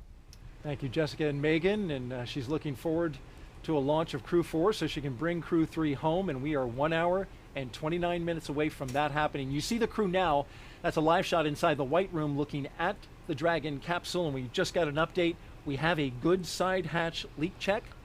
And so Okay, that means there was no problem. So the hatch is now completely sealed. Those 4 astronauts are now stuck inside of that. And it looks like these pad ninjas are just busy getting that thing away from the Dragon capsule. Just probably making sure that everything's nice and clear, so that when the crew arm retraction happens, then we don't get any bruises or anything. That's a bad. What are they going to do while they're bored? Rock, paper, scissors, shoot. Probably. I'm sure for the most part they're going to be looking over their systems. Like, as soon as the pad ninjas escape, like, before they start fueling, they're going to be arming the crew escape system, which means if something were to happen to the rocket, there's going to be little thrusters that'll fire on this capsule. You can see these little indentations there. That's where the Super Draco thrusters are. It's going to completely pull this away from the rocket so that they can get away safely. So I'm sure the second that they arm the abort system, they're just going to keep their eyes completely laser focused on the dashboard, so they can take a look at their systems, make sure everything is nominal, make sure everything is as it should be. And if I were them, that's what I would be doing. Just not waste a second looking anywhere else other than just that dashboard, make sure everything is perfect. Why are they launching at 2:24 in the morning? Good question, Zomb. Also, hi. The station, orbital mechanics. Okay, the International Space Station is where they're going to, which means they have to launch at such a point that they can meet the station in orbit at the perfect moment, which means they have every 24 hours there is a 1 second launch window that they have to launch. That means if for some reason they miss that 1 second, they don't get another chance until 24 hours later. It just so happens that today that second is at about 3:50 a.m. Eastern time. That's just the way that it works out. That's just the way it has to be, unfortunately. But that is the answer to your question. How does the spacecraft enter the space station, or do they Jaguar jump out? No. The top of the spacecraft has a hatch of its own. I wish I had my model of the Dragon so I could show you, but the top of the station, or the top of the spacecraft has a little hatch. It just approaches the station and docks to a hatch on the station. In fact, the hatch looks very similar to this one that they're showing right here. So when they get to the station, they'll dock together, hatch to hatch, and when they do, then they're able to open up the hatch, pretty much just as I'm sure he's going to do right here, and glide into the station like that. And the Dragon will just stay docked to the station just like that until the end of its mission 6 months from now. What happens to the rest of the spacecraft? Does it just float around in space? Well, I wish that they would show a picture of the whole rocket, but most of the rocket is just to get it into space. A little more than half of the rocket comes back to Earth. That's called the first stage. That's just a booster to get most of it into space before the second stage does all the heavy lifting to actually get it into orbit. To get into orbit, you don't need to go high, you just need to go fast. So the first stage, its job is just to get everything high. That can land itself. You guys might have even seen videos of rockets that land themselves. That is this rocket, the Falcon 9 rocket. It boosts it up and then lets the rest of it get to orbit and then comes down and lands itself on a drone ship out in the Atlantic Ocean. The second stage does its job of accelerating the rest of the spacecraft into orbit, giving it enough speed to reach a stable speed so it can reach the station tomorrow, about 23 hours from now, I think, 22. And then after the second stage has done its job, it deorbits itself and burns up in the atmosphere. Its job is done. It cannot be recovered. The end. The rest of it is just the Crew Dragon, that big thing there in the background that they're looking at right there. That is the Crew Dragon. That is what makes it to the station. And then after it's done with the station, the crew hops into it, uses it to safely re-enter the atmosphere, and then it parachutes down into the Atlantic at the end of its mission. Would that be dangerous if it came back from space because it could land on houses or cities? Well, they always make sure to have rockets re-enter over the ocean where it can't land on anyone, but for the most part they just completely burn up in the atmosphere anyway. There's not anything left of it. It just vaporizes when it re-enters the atmosphere. Later, Luke. And communication checks. Okay. Also, like I said, this black and white part here, that's the trunk section. That's what delivers cargo to the station as well. That stays connected to the rest of the Dragon during the whole mission, and then at the end of the mission, they literally load it up with trash, and then they let that burn up in the atmosphere, and that's how they get rid of their trash. Hi, Waylon. How are you doing? Welcome to the stream. Hope you enjoy your time here. Sorry it's the middle of the night. If something were to go awry. That's right. It's one of the, in my opinion, one of the best features about this. You see these Teslas? That's what the astronauts rode to the station in, because SpaceX and Tesla is all owned by Elon. So, yeah, they ride to the rocket in Teslas, which is awesome. So, this part of the rocket returns to Earth. That burns up, and then the very tippity top, that's where the astronauts live. Here, this is a better illustration. From this black part all the way down, that is the first stage. In fact, these black sections here at the bottom, those are the landing legs. All of that is able to land itself. Only this white part is not reusable. That's it. Everything else is completely reusable. Hi, Kayla. How are you doing? Welcome to the stream. Twitter is now owned by Elon. That is a fact. Does the station move or does it stay in one place? Well, it stays in one place relatively, but it is in orbit around the Earth. It does move around the Earth once every 90 minutes, but it doesn't change its orbit. It's in the exact same orbit all the time, basically. So, in a way, it doesn't move, but yeah, it goes around the Earth once every 90 minutes. In fact, I have an app on my phone that lets me know whenever I can see the station from where I live. It looks like I would actually be able to see it if it weren't cloudy, because of course it is. I'd actually be able to see it here where I live in only about 2 hours, as a matter of fact, but it's cloudy. The next opportunity I have when it's not cloudy is about 5 a.m. on Saturday. No. SpaceX's seafaring vessel that will be used to recover Crew-4 and the Dragon capsule. Nick, I hate to tell you, but the International Space Station is called International because American astronauts and Russian astronauts share the station. Hate to tell you. There are 3 Russian astronauts up there right now, and 3 American astronauts, and a Japanese astronaut. Japanese, I'm pretty sure. Crew-4.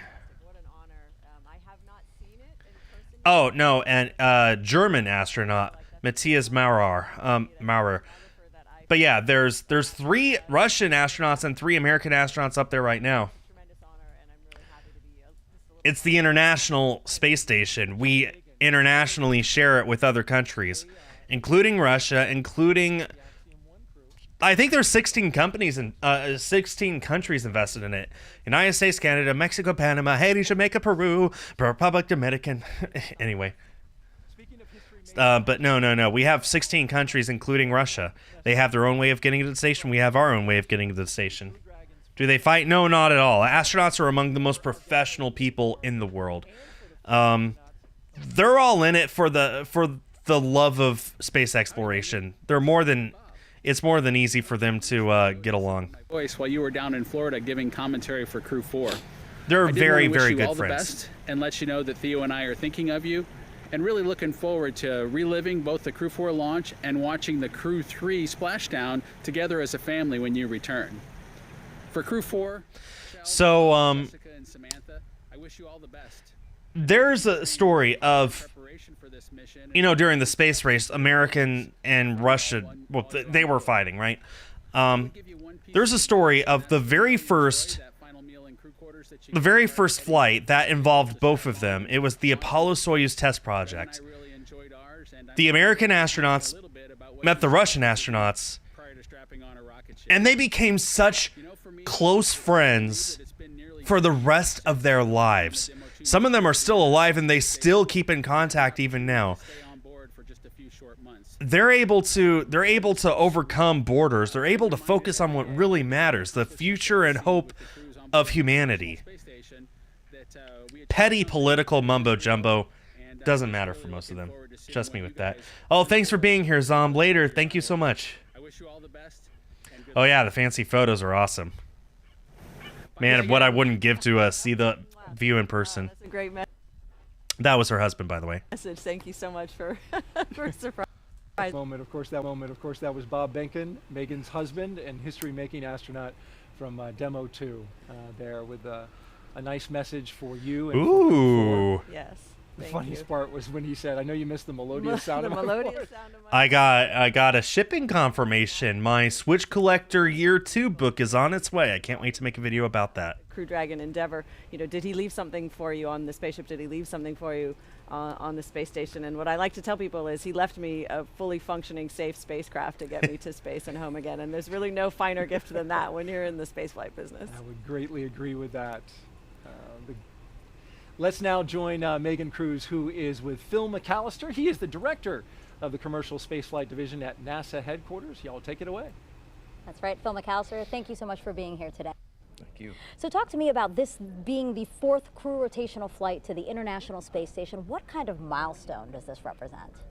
Well, it represents that we've been... Well, Nick, I'm going to just say right now, I stand with Ukraine. I think especially Putin is kind of stupid. I think that what Russia's doing over there, completely unjustified, completely unprovoked. They need to be held accountable, and I stand with Ukraine. I need to make that very clear.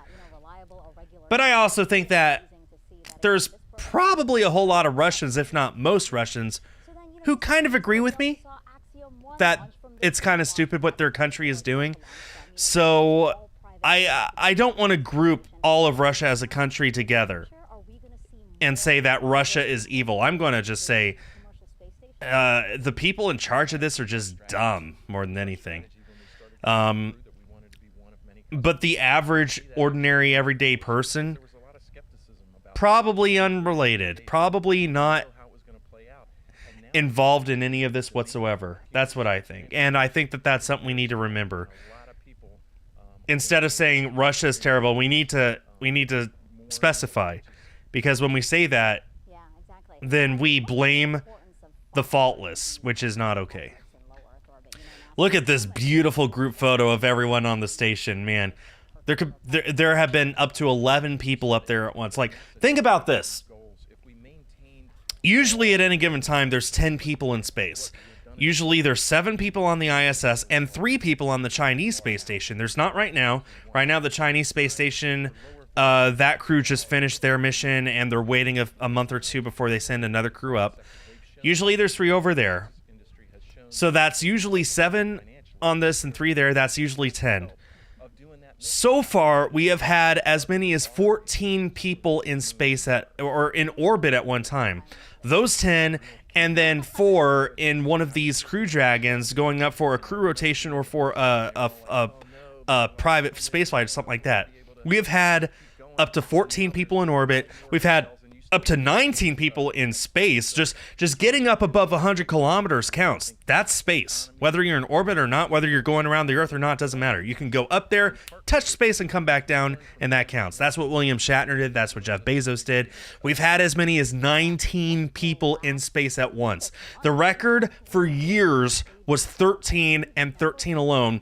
And then last year, the record went from 13 to 14, 14 to 16, and 16 to 19, all in the span of 6 months. Crazy. We are on the verge of greatness. We're on the verge of there potentially being 20 people in space, 25 people in space. If Elon has his way, there will be hundreds of people in space by the end of this decade.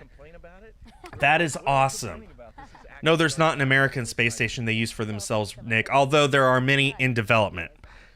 They do not exist yet, but they undoubtedly will. The pad ninjas just said adios. They just waved goodbye. They are beginning to evacuate the pad. Once they are a safe distance away, the crew is going to arm the abort system just in case, although it has not been needed yet, and let's hope it stays that way. And then, after the abort system is initiated, they start fueling up the rocket. and then they fly up. We are only 1 hour and 14 minutes and 14 seconds away. Oh, congrats on your shiny Barbaracle. That is a beautiful shiny. As well as those comm checks with the core and launch director as well. And after the suit leak checks were complete, we got the hatch closed, and the closeout team was able to confirm that we got through a good side hatch. I hope you check, rest, so that was Inkling. another really important milestone. There were also some communication checks with some of the key members in the Falcon 9 launch team. But coming up, the closeout team is going to get ready to depart. So we're going to see them move out of the White Room. Off Yeah, the crew me arm, too, and they're gonna Bob. leave the area. He just And after gave they're a gone, great big the yawn. only people left at that pad area are the astronauts. The final weather checks have just kicked off, releasing a couple of weather balloons. Yeah, you can see them talking to each other. Yeah, hard to believe there are 4 people inside this right here who are about to blast off into space a little over an hour from now. So the next thing that we will see visually, once the pad ninjas are far enough away, which is going to be several minutes from now, the next thing we're going to see is the crew access arm pulling away. Then they're going to arm the emergency abort system. Then they're going to start fueling up the rocket. Has continued to trend all in the right direction, so we're not looking at any holds for a launch today. Yeah, and great news on that weather. We will also do a final go, no go poll. But before we get to that, the various teams at both NASA and SpaceX will do an internal go poll, making sure that conditions are right with Falcon 9, the Dragon, the Crew, the range, and the space station before the final go is given. So now let's check back in with Houston for a status update on the team supporting the space station on the readiness for launch. Chelsea, how's it going over there? Hey, thanks, Jesse. The team here in Mission Control Houston has polled that they are go for launch earlier. The International Space Station and its onboard crew are ready for the Crew-4 astronauts to lift off.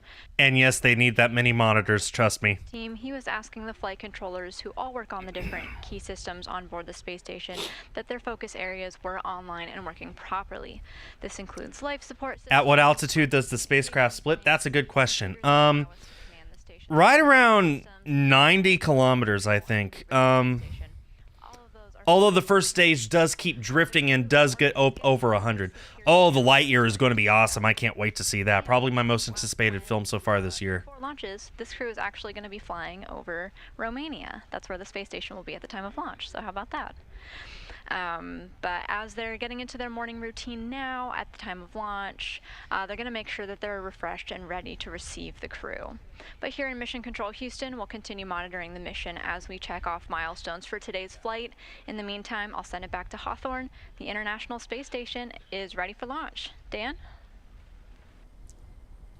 Hey, thanks, Chelsea. So the Crew-3 astronauts are currently on board the space station. They've spent nearly 6 months conducting scientific research in a myriad of areas like material science, developing new health technologies, working on plant science, growing some pretty exciting plants on board the space station in microgravity. Just a lot of different science as we prepare for human exploration beyond low Earth orbit and also to deliver benefits to us back here on Earth.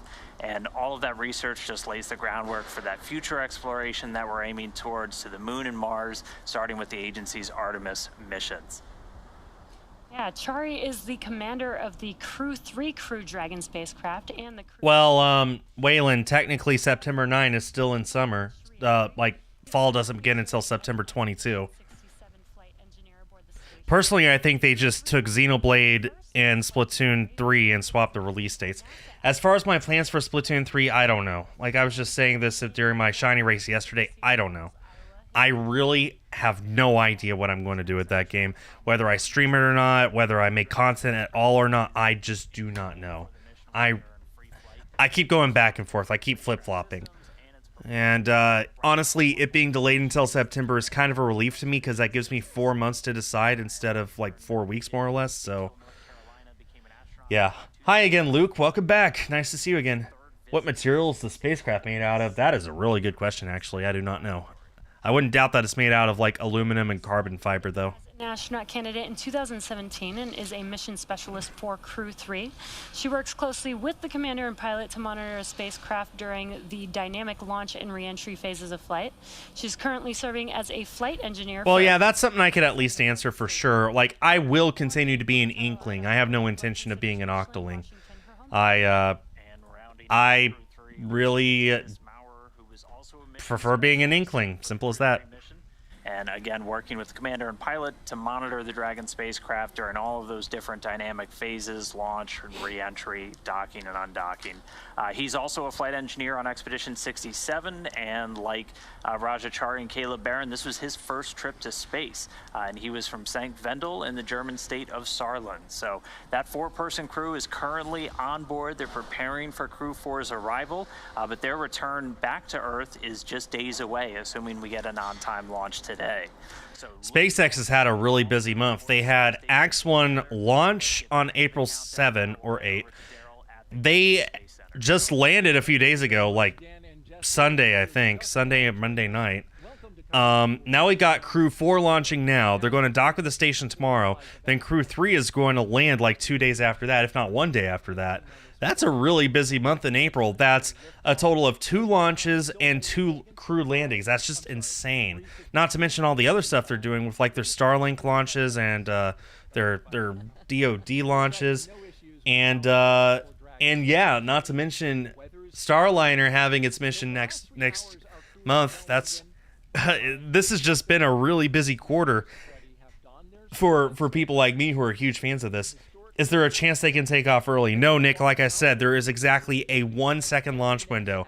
They cannot launch early, or they will be so far ahead of the station they won't be able to slow down enough to let it catch up. And if they launch too late, it'll be so far ahead of them that they won't be able to catch up themselves. And so, Megan, as they wait for this, what is the crew I actually haven't seen that footage, Luke. So, sorry to disappoint you. I haven't really been paying attention to Splatoon 3 news. I hope that it's kind of obvious why, but yeah, unfortunately, I just haven't been paying attention to Splatoon 3 stuff. In the beginning, you know, when you first arrive. Aside from the announcement of the date, of course. If you had to do an emergency egress, you know what all of the functions are that you need to do, what are all of the equipment is, and so you take some time to be little over an hour thinking through all of that. You know, and as we go further and we approach the propellant loading, they're going to again be very much focused on the tasks at hand. But in between, there's quite a lot of downtime, and so they'll be entertaining each other, telling stories. Maybe they'll be playing some games. The few glimpses that we've had of them, I've seen some smiles on faces, so I think they're in there having fun, getting ready. Plenty of smiles from Crew-4, indeed. We've seen that, and it's been good to see. Over the next hour, we will conduct a series of polls to get ready for launch. The crew will also arm... Okay, this is an update. Weather forecasters are tracking thunderstorms near the abort area. Let's talk about today's flight launch. If they need to abort, the weather in that area needs to be good. So far, it's go, but there may come a point where they'll have to call it off due to weather. Hopefully not. Right now, it's looking good. Still holding at 90%. Weather at the Cape, at Florida itself is just fine, but it's like thunderstorms somewhere in the Atlantic that would be an abort zone. That is not looking so good right now. It is still good, but they're paying attention to it just to see if it veers into the path.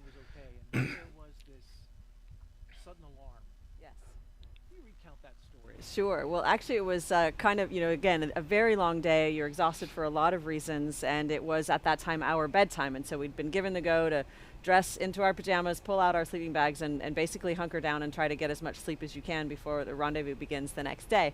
And we got the call from Sarah, our core, to say, hey, we're tracking an object that's potentially going to get too close to you. We need you and put everything away. You have, I think it was 15 or 20 minutes. And so that was an immediate scramble to do exactly what she had said. There was no time to really think about it. We had to just go right into the drill of practicing those motions that we had done, of course, at home.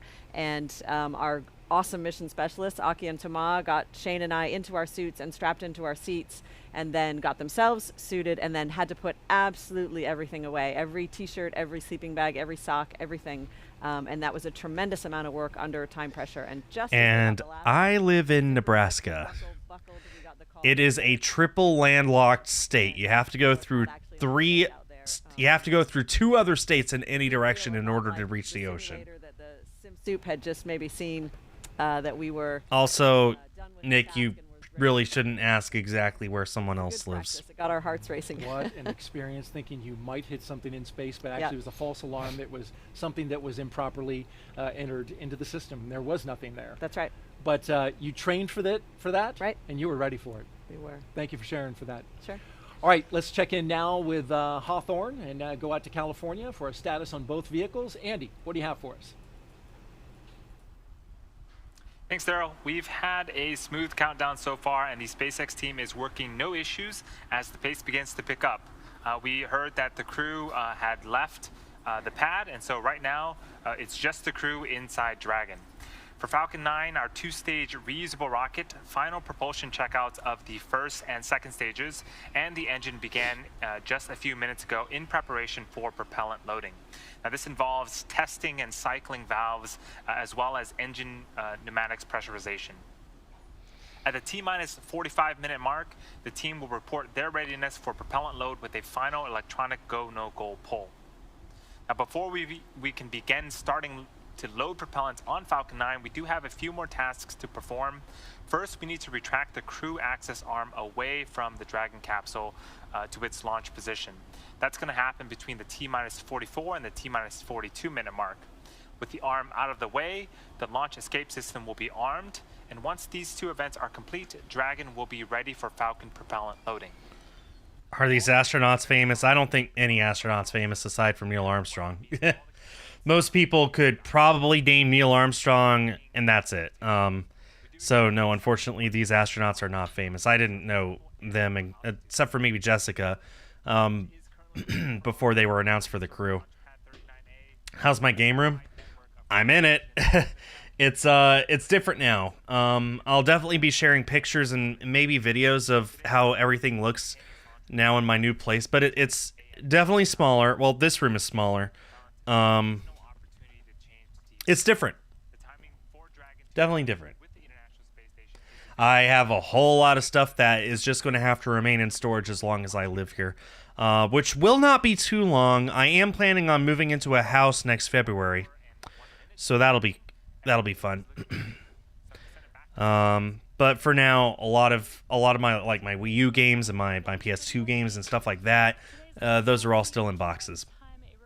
Because there's no reason to display them because they take up less room in boxes. Set of experiences to today's flight.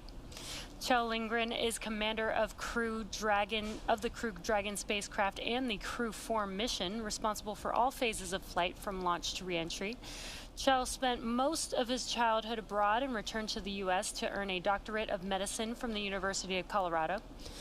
Board certified in emergency medicine, Kjell served as the deputy crew surgeon for STS-130 and Expedition 24. He also flew on Expedition 44 and 45, logged 141 days in space, participated in 2 spacewalks, and more than 100 different science experiments on station. And Bob Hines is the pilot of Crew Dragon Freedom today, and he's going to be responsible for spacecraft systems and performance, and he's second in command for the mission. He's also going to serve as a flight engineer for Expeditions 67 and 68 on board the station. He was born in Fayetteville, North Carolina, earned a Bachelor of Science degree in Aerospace Engineering from Boston University. After he graduated from there, went to the U.S. Air Force Test Pilot School, where he was awarded a Master of Science in Flight Test Engineering. I'm sorry I'm yawning, guys. I'm usually asleep by now. In fact, I don't know if I've stayed up this late since I moved. But this is important. This is just that important to me, so that's why I'm doing it. T-minus 1 hour and counting. We are now less than 1 hour away from liftoff. As a mission specialist, she will work closely with the commander and pilot to monitor the spacecraft during the dynamic launch and reentry phases of flight. Jessica earned a bachelor's degree in geological and environmental sciences from Stanford University and a doctorate in geology from the University of California, Los Angeles. At the time of her astronaut selection, she was a postdoctoral fellow in the Division of Geological and Planetary Sciences at the California Institute of Technology, where she collaborated as a member of the science team for the Mars Science Laboratory rover Curiosity. And our fourth crew member, Samantha Cristoforetti, also a mission specialist for Crew 4 from the European Space Agency. What time is it here? It's about 5 till 2 a.m. I'm still in Central Time. Specializations in aerospace propulsion and lightweight structures. And she also attended the Euro-NATO Joint Jet Pilot Training Program at Shepherd Air Force Base in the U.S., where she earned her fighter pilot wings in 2006. She was selected. Okay, as a reminder, we're going to be getting a poll, which I'm sure that they'll be letting us listen in on about 10, 12 minutes from now, like a go, no go poll. After that, we're going to see the crew access armor tracked about 2 minutes after that. And then they're going to start filling it up. Most of this is just like waiting for things to happen, unfortunately. Like, honestly, they build this extra time in on purpose. If something were to happen and the hatch has a leak, that gives them plenty of time to try and figure out where the leak is and if they can fix it before they need to move on to things that you cannot delay. So that's part of why this takes so long. That's part of why we sit around and wait for stuff to happen, is because it's built into the schedule. So, but a lot of it is also just, it's rocket science, you know? This is a rocket, you need to fuel it up, and especially if there's people on top of it, you need to make sure that you are doing everything correctly so that it is safe and reliable, which means a whole lot of hurry up and wait. Which just recently came home. Today, our crew is flying the newest Dragon in our fleet, and we'll be taking a ride on board the Falcon 9 that supported the CRS-22 mission in June of last year. Now, it's been a great countdown so far. As Andy has been saying, weather has been looking really good for T0, and again, the excitement just continues to pick up as we get closer to the T0 mark. How many gallons of fuel do you need? That is a good question. How many gallons of fuel, Falcon 9 rocket? 39,000 gallons of liquid oxygen and 25,000 gallons of kerosene fuel. And that's just the first stage. Second stage uses 7,300 gallons of oxygen and 4,600 gallons of kerosene. Let me add all that up for you. 39,000 plus plus 25,000 plus 7,300 plus 4,600. 75,900 gallons of fuel. 76,000, more or less. That's just crazy. Yeah. So, in case you didn't see it earlier, also shout out to the lurkers. Hello. Hope you all enjoy your time here. This is my mission patch for Crew 4. This is identical to the one that they have on their flight suits. Once they reach orbit, I shall be placing this patch, as I do with all my orbital flights, inside of this picture frame. So it'll go in here pretty much just like that, except it'll be on the inside, of course. And I will be displaying this in my room as a constant reminder of which mission is currently in space. I have done this for every mission since Demo 2, which was America's return to space, and I intend on continuing to do it for every single SpaceX mission and Starliner mission and Artemis mission and Dream Chaser and whatever spacecraft eventually carry people into orbit from American soil. That is what I shall be doing. But tonight, it's this one. Yeah, I saw that episode from the Johto series, Brandon. That was a pretty cool episode. Okay, we're about 10 minutes away from the go, no go poll. Readiness was completed at the T-minus 60-minute mark, and the Dragon poll for prop loading is coming up here at about T-minus 55 minutes. And then after that, we'll be at T-minus 45 minutes. There will be an internal mission control hotline poll. SpaceX, at this time, you are go for Section 6. When you're ready, please report go for launch.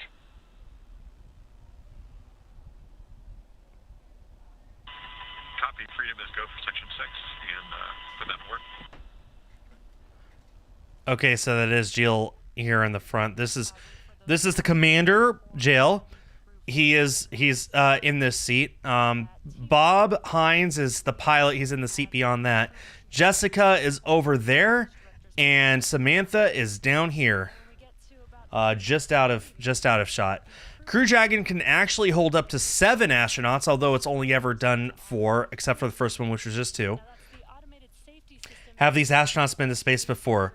Jill has, and Samantha has down here. This is going to be Bob and Jessica's very first flight into space. But yeah, you can have up to 7 astronauts, but NASA prefers that the rest of the space be used for supplies and cargo and stuff like that, so they only have 4 people, and it's likely that 4 is all that Crew Dragon is ever going to have, even though 7 is technically possible. This entire phase.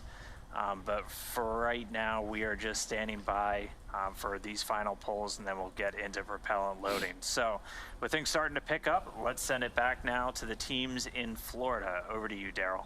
All right, thank you, Dan. And since we last saw you, our team has grown. Check this out. So Megan MacArthur and I want to welcome a group of NASA social participants onto our launch broadcast. They are standing by. Yeah, I applied for this. I didn't get picked. Maybe next time. So you might ask, what are NASA social participants? This is them, and they are stoked. And here's what they've been doing. NASA puts out an open invitation to social. I've done NASA socials before. They're always great. It's just this one didn't work out for me, and it's probably for the best anyway because this mission got backed up like by 2 weeks. I really don't think I could have made it. I could have made it anyway. So. But I'll be applying for future NASA social events, and hopefully I'll be able to get to see one of these crewed missions happen in the future. But yeah, huge shout out to every single one of these people. I envy them, but I'm also super proud for them. Galactic Gal on Instagram.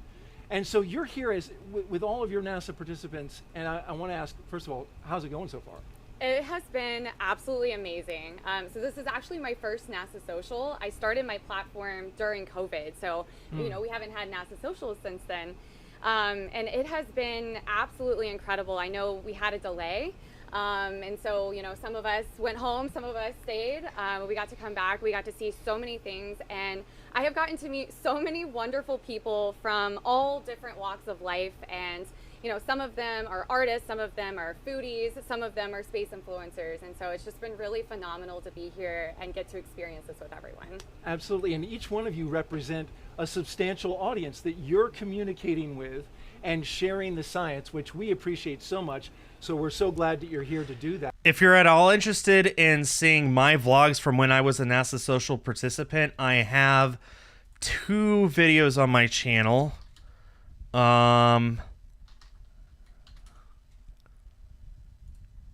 And I really wish I could remember what to type in order to find it.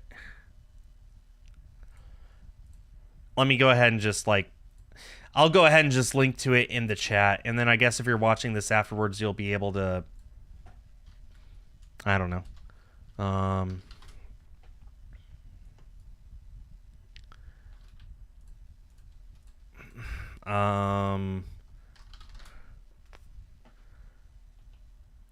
Yes. Okay. Yeah, here are my 2. This first one that I'm linking is the first one that I participated in, and the second one that I'm linking is actually a combination of the other 2 that I did. And yeah. You could just follow those links if you're at all interested in watching my NASA social rocket launches, which were absolutely awesome, and I was also fortunate enough to experience a few NASA social events in Houston as well.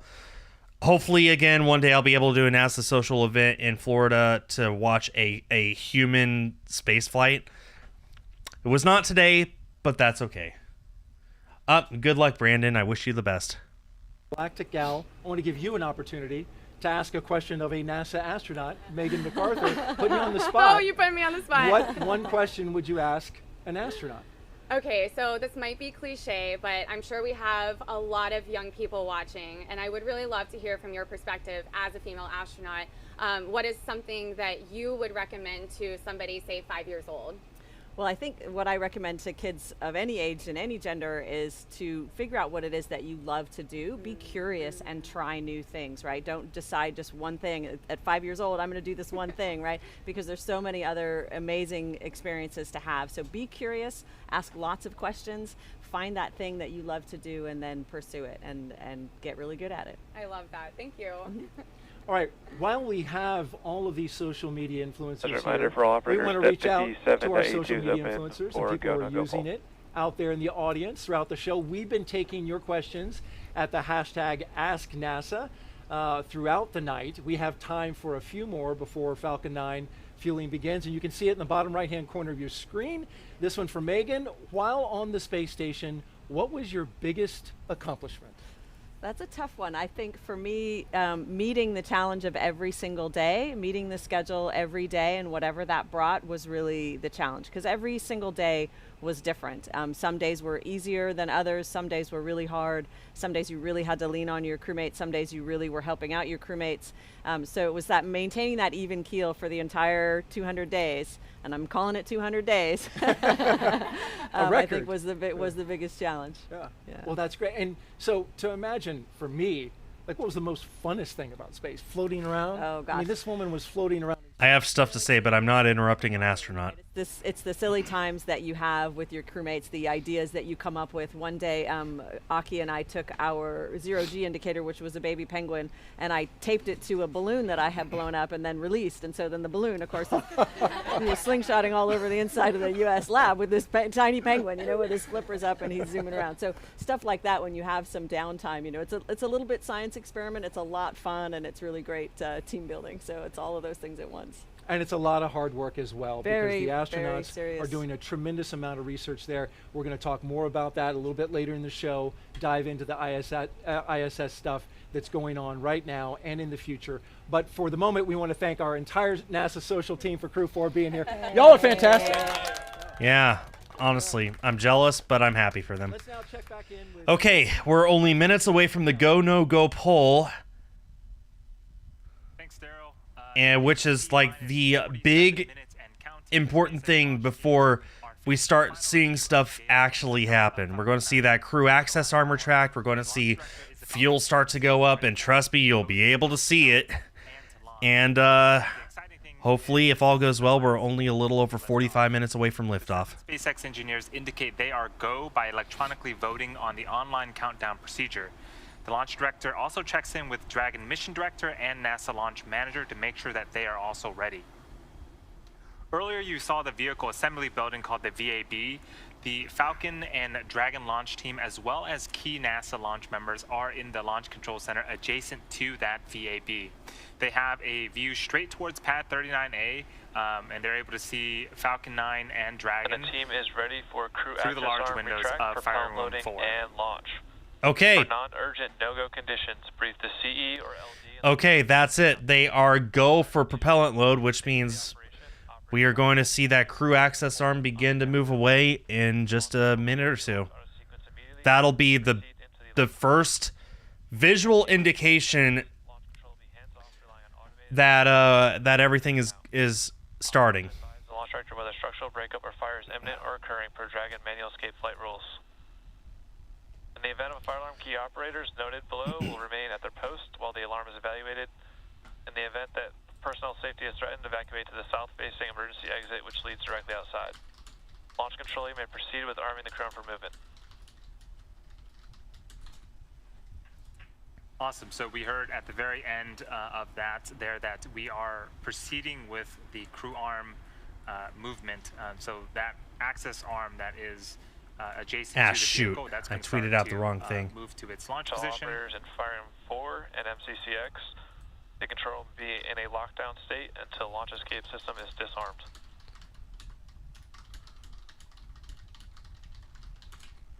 Where's my edit button, Elon? I love how Elon Musk bought Twitter solely because he was just as sick and tired of the rest of us of there not being an edit button. That's pretty much what it came down to. How long has this been on for? Well, the stream started about 3 hours ago. There we go. Crew access arm is retracting, as you can see. They are now completely isolated. They're just going to move that arm right out of the way and then start loading everything up. Well, after the arm is out of the way, then they're going to load the abort system, which will pull them away if absolutely necessary, although hopefully it won't be necessary. Arming that launch escape system of the Dragon vehicle. So far, weather and range continue to be go for launch. Trust me when I say from here on out, time is going to fly. We are going to be seeing things happen. We're going to hear things happen. And trust me, the last, how long have I been streaming now? 2 hours and 10 minutes. Yeah, okay, here is where things get interesting. Here at Kennedy Space Center, the conditions are predicted to be acceptable for liftoff just about 43 minutes from now. So with that, again, everything is going smoothly on today's countdown. So I'm going to send it back over to you, Daryl. The cat is scratching at my door again. How things Okay. going? All right, thank you very much, Andy. And the countdown clock continuing at T-minus. I actually would let him in, but I'm afraid he's going to ruin my green screen. A few things here for you. The closeout team, they have left the White Room and exited the blast danger area. They are no longer in the picture there that you see. Ah, what a great Also, view. SpaceX teams have pulled go for the LES arm and prop load. That's the launch escape system. And SpaceX Dragon Freedom reports go for launch. And so here we are at T-minus Looking 42 good. minutes and counting. We're standing by for the next major milestone.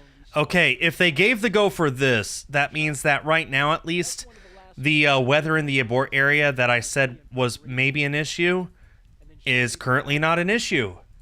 So here we go. Arm retraction is complete. The arm retraction is complete. That means the next thing is arming the launch escape system, then begin propellant load in the first stage. Complete. And so now we're looking towards propellant load. He's still scratching at my Megan, door. The propellant loading into the Falcon. He's going to scratch up the paint and I'm going to lose my deposit. I just know it. But I love him. Inside the crew capsule. That's right. This was a new capability that was developed for this vehicle to reduce, I think, overall the timeline. And it's something that the combined teams looked at very closely together from a safety perspective during the development of this vehicle. It's one of the reasons why the launch escape system is so critical. Hi, Detroit. I think I've been there before. Seems that, like, for me, though, it's like I have to wake up early for something, and that's the night that I can't get to sleep at all. It always feels like that. We've all been there. Telling us to expect, a loud noise associated with that pressurization of those lines. And so that is something that we were ready for and expected. How about that? You could hear the pressurizing of those Draco engines? Yeah, it was not quite instantaneous, but a short duration, very loud sound is what I recall of pressurizing of those Freedom lines. SpaceX for launch escape. Turning on launch escape. Freedom standing by. At this time, I can give you a go for Section 7, close visors, and arm launch escape system. There you go. Okay, Freedom copies. Our visors are closed and we are arming the launch escape system. Hi again, Nick. So what does he do to arm that? It's a command that is sent to make that a valid exit strategy. And as the pilot, you're there next to the commander, keeping your eyes on all the systems? Basically, yeah, agreeing with him when he's sending commands that that's the correct thing to be doing. When that propellant is loading, can you tell? Can you hear it? So I thought a lot about that and kind of polled my crewmates and other people I know that have flown. Bob says that he recalls a gurgling sound. What I recall is more of like a whirring and clicking of the valves moving. So I think everybody's recollection is slightly different. And I had a similar experience on my shuttle flight. Dragon, SpaceX launch escape system is verified armed. All right. So from here on out, if anything bad happens, that thing is going to pull itself away from the rocket. Like, it's going to be like flying away at something like 400 miles an hour. Ridiculously fast if necessary, although hopefully not necessary, but it's ready to just in case. And with that all set, the next thing to do is begin loading up propellant into the first stage. RP1, which is a refined kerosene for spaceflight.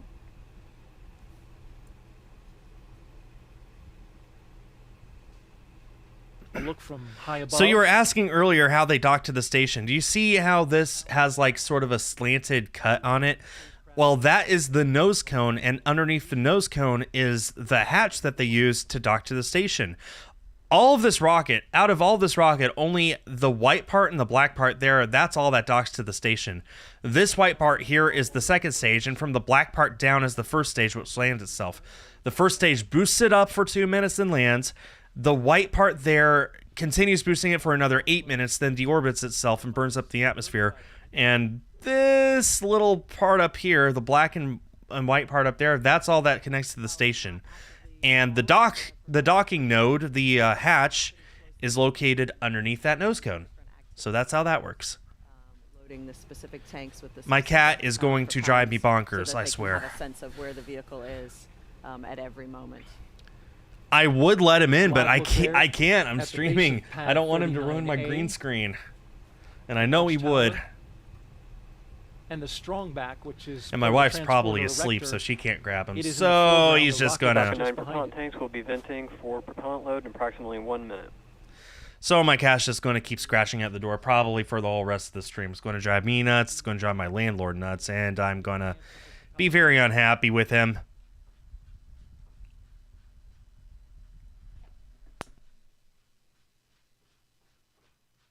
It's 3:15 a.m. Eastern. I don't know if you could hear him, Here on the Florida Space Coast, but it's there. the overnight launch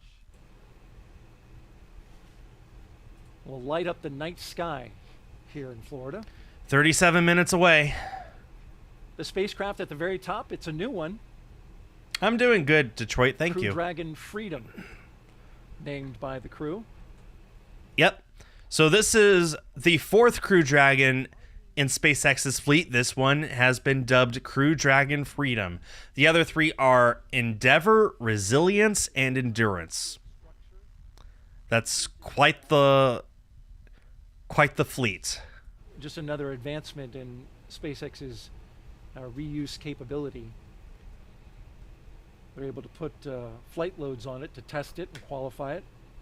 NASA has approved it, and it's ready to go, which is interesting because it's seen the saltwater environment, right? Right. But they found a way to get that ready for another go. Yeah, it is. It's remarkable, and that qualification program that you mentioned, very strict. Obviously, it has to be very thorough with multiple teams of people making sure that all of the requirements are met, so that there are no safety impacts to reusing these pieces of hardware. But how transformative, really, to be able to reuse pieces that in the past would not have ever been used again, to really bring down the efficiencies and the costs, and ultimately the reliability as we are able to use flight-proven hardware over and over again. Absolutely. And now here we are just a few seconds away from propellant load.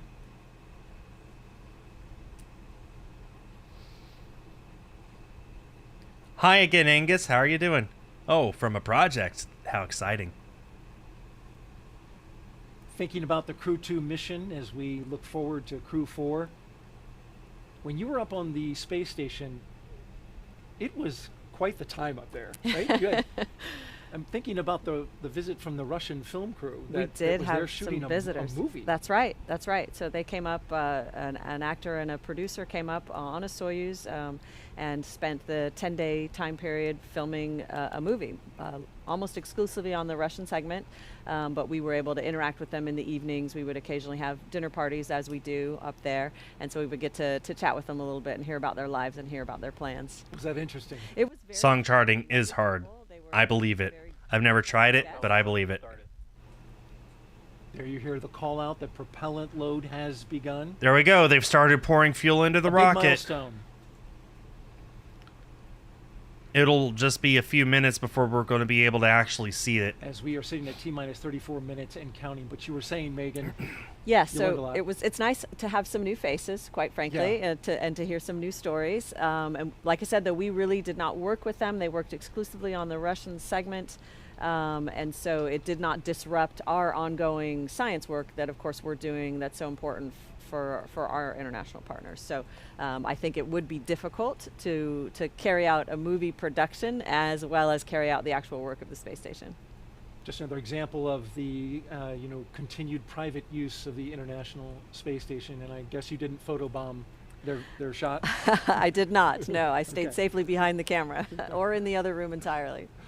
We are now T-minus 33 minutes, 57 seconds and counting away from the second launch of a Crew Dragon with people on board in 2022. Today will begin the next 6-month rotation mission to the International Space Station. The launch escape system is armed. That happened just before we started loading the propellant onto Falcon 9. Do you think if we went outside, we'd be able to see the rocket? Now, unless you lived on the East Coast, no. Like, if you lived anywhere in Florida, you could probably see it just fine if it's, clear. If you're in Georgia and you look in the right direction, maybe as far as North Carolina, possibly, maybe just a chance. But just about anywhere else, nah. Dragon on orbit, as well as the 8 Super Draco engines that would power the launch escape system in an abort scenario. And now that fueling for Falcon 9 is started, that means the 8 Super Draco engines inside Crew Dragon are ready, if needed, to pull this capsule away from the Falcon 9 rocket in an instant, should there be any kind of emergency associated with a rocket on the pad. You're in New Mexico? Yeah, that's not happening. The NASA and SpaceX teams have trained extensively for exactly that type of contingency, and they are ready. Ohio, definitely Now let's not. head over to SpaceX headquarters in Hawthorne for an operations update. Andy? Thanks, Daryl. Yeah, we are continuing to count down those final minutes, and everything is still looking good. This is cool. Okay, you might be able to see right around there. There is some steam appearing. Yeah, you could totally see it now. That is the fuel. That means that the rocket has been fueled all the way up to there so far. The fuel is ridiculously cold. Hundreds of degrees below zero. So when that cold fuel inside of the rocket interacts with the warm Florida air, it creates condensation. So that steam is totally fine. It's just the warm air hitting the super cold rocket. That's all it is. And it's a pretty good visual indication to see how far along the fueling is, because that will go up as the rocket fills up with fuel. What happens if you fall in the fuel? Oh, you'll die, like, instantly. It's so cold that if you were to touch it, it would instantly freeze your hand and maybe make it just fall off of your arm. It's unbelievably cold. It's hundreds of degrees below zero. It is not something that you want to touch. And definitely not something you want to fall into. That's a bad. Used to pressurize tanks in flight as propellant is pulled out by the Merlin turbopumps. On board the spacecraft, the astronauts are monitoring systems while propellant is loaded onto the Falcon 9. Again, as Megan Fuel had loading mentioned, looking the crew good. training in the simulator included playbacks of sounds recorded in the Dragon capsule during recent flights. So this should be, the sounds that the astronauts are hearing should be sort of familiar. Range and weather, again. Yeah, you can see as the they steam have been really all night, starting are to pile up now. tracking green. We're really continuing to report no problems. How did we make it? That's a good question, actually. I really don't know how they make liquid oxygen. How do you make liquid oxygen?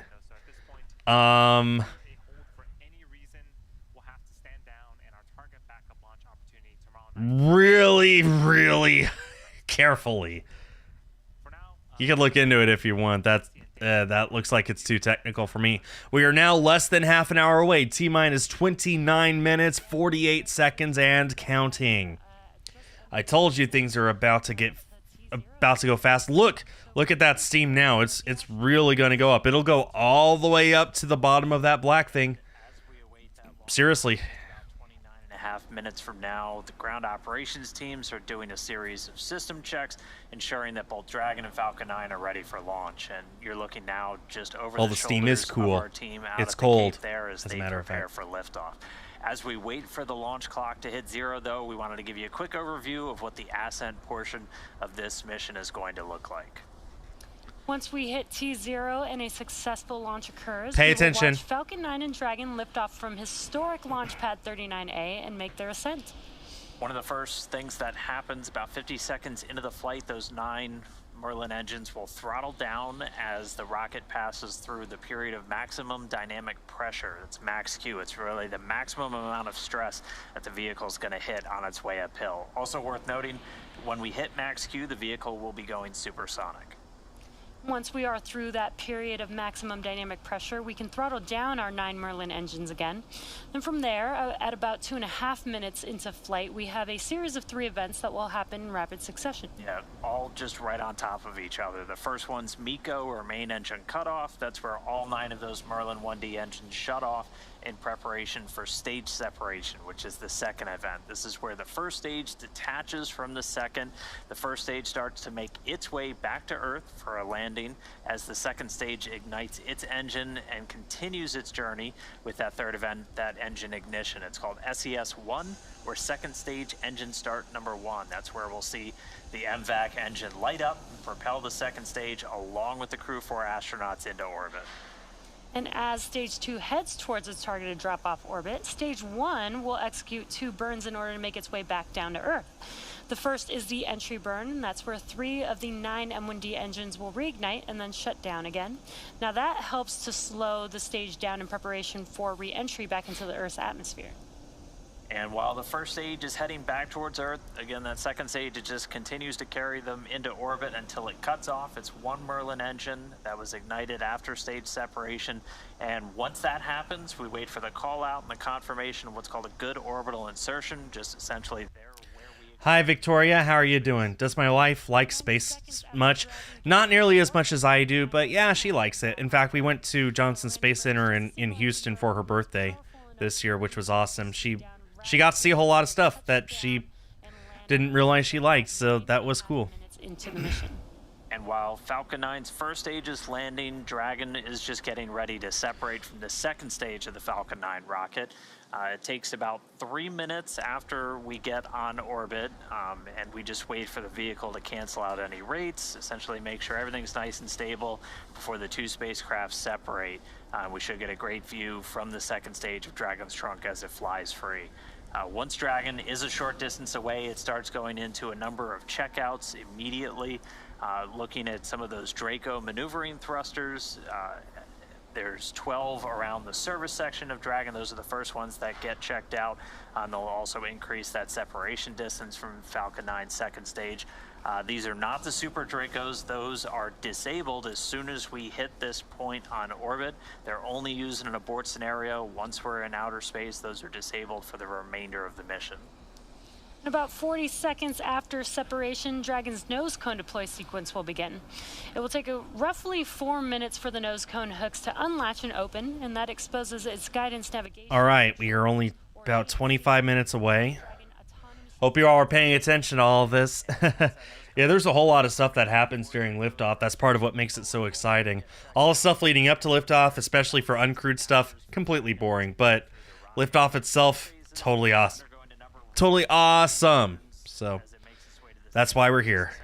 Raising its orbit and chasing down the orbiting Start lab. Stage 2 cryo-helium loading. And so all of that's going to be coming up soon. Let's check back in with Chelsea over at Mission I am Control tired, though. Houston. Chelsea?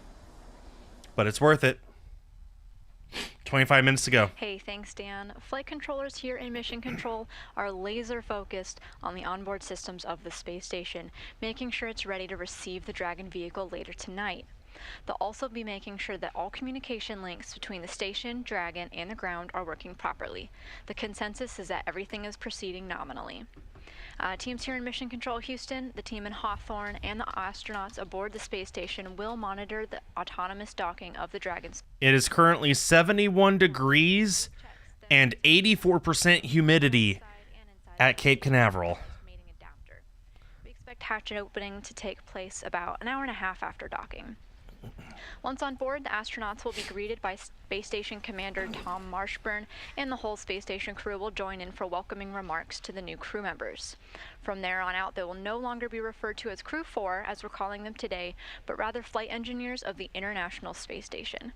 Here in Mission Control, Flight Director Anthony Varia is on console overseeing the team for launch, and Adi Boulos will be on console for docking.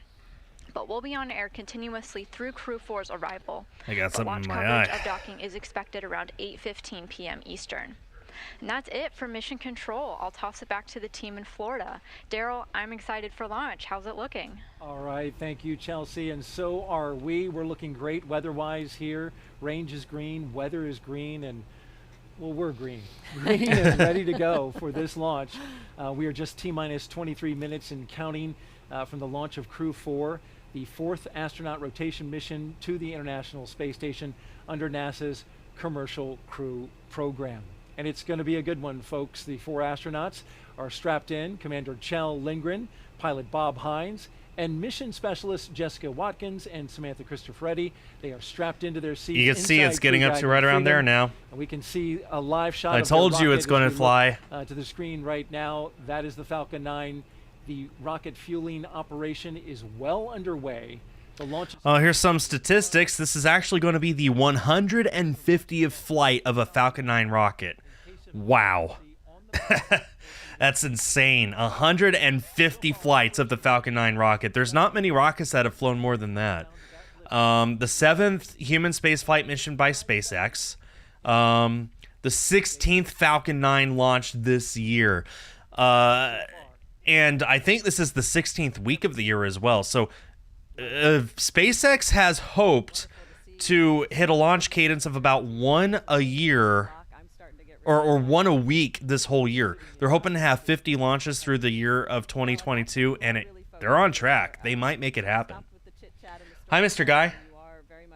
Should collab with a random person in chat. It'd be funny. Well, I don't really do collabs. Sorry. But besides, what would I collab doing?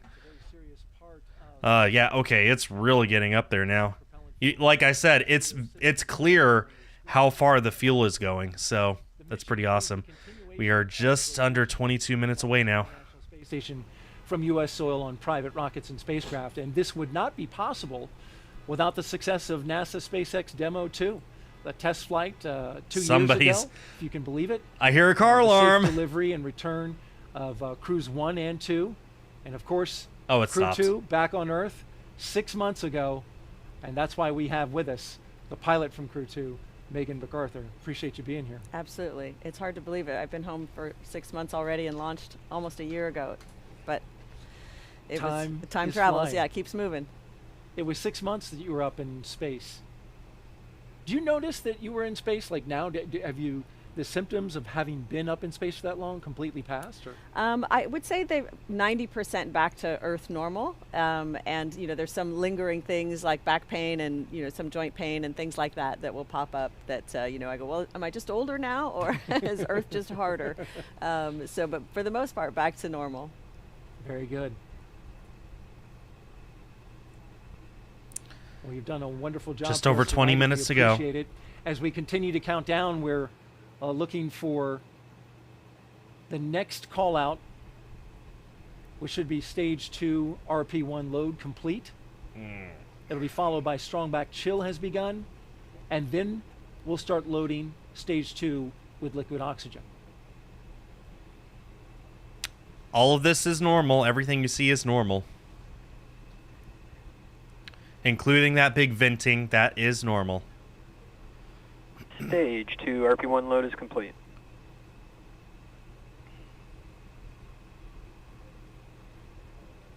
That's almost poetic, Angus. You can see the condensation coming off the rocket, that super chilled LOX. T-minus 20 minutes and counting. The skin of the rocket so that it condenses the humid Florida air, and you see there the clouds are coming off, but at the very top it's also venting.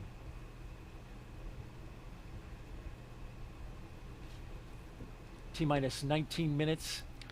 Yeah, 40 venting seconds is and counting. normal, don't worry. Just all part of the process. It's an impressive sight. I forget that I can also look over my shoulder and see it in real life. In fact, you just did that. We can't see you on camera, but Megan turned and wanted to see that it was the same thing she's looking at on screen, and indeed it is. We are bringing you live pictures of the launch of Crew-4 from the Kennedy Space Center in Florida. Liftoff time 3:52 a.m. Eastern Daylight. No, venting is very normal and to be expected. It is rocket science, so Just joining us, we want to tell it's you a little necessary. bit about There's reasons for it. Dr. Lindgren is the commander. He was born in Taipei, Taiwan, but spent most of his childhood overseas in England. He is married with 3 children. He was Hi, an Andre. instructor How are and you jump doing? Master with the U.S. Air Force Academy, and he also has a doctorate in medicine. Also, shout out to the Served as a NASA lurkers. flight I know surgeon that there's and then people. as an astronaut I know for there's people Soyuz. watching who aren't commenting. You are just as welcome. Hope everyone enjoys the stream. We are less than 20 minutes away now from launch. Mario Golf is now an N64 Online. Nice. That was the game that introduced Waluigi. No joke. Waluigi did not exist before Mario Golf, and Waluigi came into existence because of Mario Golf. Air Force as a test pilot and as a fighter pilot in the F-15E. He came to NASA. Or am I as thinking a Mario research Tennis? I'm pilot, thinking but Mario today, Tennis. He's the Crew-4 pilot. That's my bad. I was thinking Mario Tennis. My mistake. Flying commander and pilot, you understand the role of pilot very well. You served it in Crew-2. That's right. The pilot's role is largely to help the commander keep track of what's going on with the systems, any off-nominal conditions, while the pilot is monitoring where the vehicle is and where it's going. So you work very closely together. Jessica Watkins is one of our 2 mission specialists, and she considers... I think I'm most excited for her. I said it at the very beginning of my stream, but it bears repeating. She is only going to be the 5th African-American woman to go to space, the first to go to the station, and the very first, later this year, she'll be the very first African-American woman to perform a spacewalk in all of history. So I'm very, very excited for her. Breaking boundaries. As a mission specialist. The second specialist is Samantha Cristoforetti. She was born in Milan, Italy. She has 2 children. She's a fighter pilot. Well, I've really been enjoying Pokemon Legends Arceus Inkling. As far as any other new games, nothing really comes to mind. I would have loved to have played Advance Wars 1+2, but, you know, that got delayed, so... I think the next game coming out that I'm genuinely excited for is... I still got something in my eye. That's so embarrassing. It might be Splatoon 3. Part of Expedition 67 once they arrive at the International Space Station. If you are here locally and watching this broadcast and want to step away from the Stage 2 screen, lock load has begun. just heard the call out for Stage 2 prop load. We're going to start loading up fuel into Stage 2. As I was mentioning, if you're listening to the radio, you can find the launch coverage on the frequencies you see at the bottom of your screen. VH radio frequency 146.940 Oh, cool. on the megahertz scale, and UHF radio at 444.925 in the FM mode on the megahertz scale. All of that can be seen, or I'm sorry, heard rather, here on the Space Coast. Megan, let's talk a little bit That's about very your cool. science. Your team spent 199 days in space, a record, you call it 200. What a view. A SpaceX record for an entire crew of astronauts. With all that time spent on board Space Station, can you explain how Space Station acts as that orbiting laboratory where Crew-4 is... Milan sounds familiar. I'm pretty sure it's in Italy. Right, it's long-term access to micro-G environment that scientists can't replicate or simulate accurately here on Earth. Yeah, So it's in the Italy. ability to run these experiments that teach us fundamental things about. That's Stephanie Cristoforetti. She's from Italy. She's an Italian astronaut. That can benefit us. As part of SpaceX's agreement with NASA, And with ESA, every SpaceX flight has a seat reserved for an astronaut not from America. So we've had a Japanese astronaut, we've had a German astronaut, this flight has an Italian astronaut. In the future, we're going to have a Danish astronaut, there's a Canadian astronaut, like someone from outside the United States. There's even a Russian astronaut supposedly going to be launching on one later this year. I guess we'll see. Hi, Lavender. Welcome. You made it just in time. Thank you to Chrono for subscribing. Thank you so much. Long time to germinate and to fruit, and for long duration missions will provide an important vitamin C and other minerals for crews on long duration missions, and they were but also what would we just really do, tasty, Mr. so Guy? that was a lot of fun. That's a bonus. And growing plants in space is part of deeper space exploration, especially growing them in mass amounts, right, so that you can feed a crew. Absolutely right. It'll be an important part of those future missions.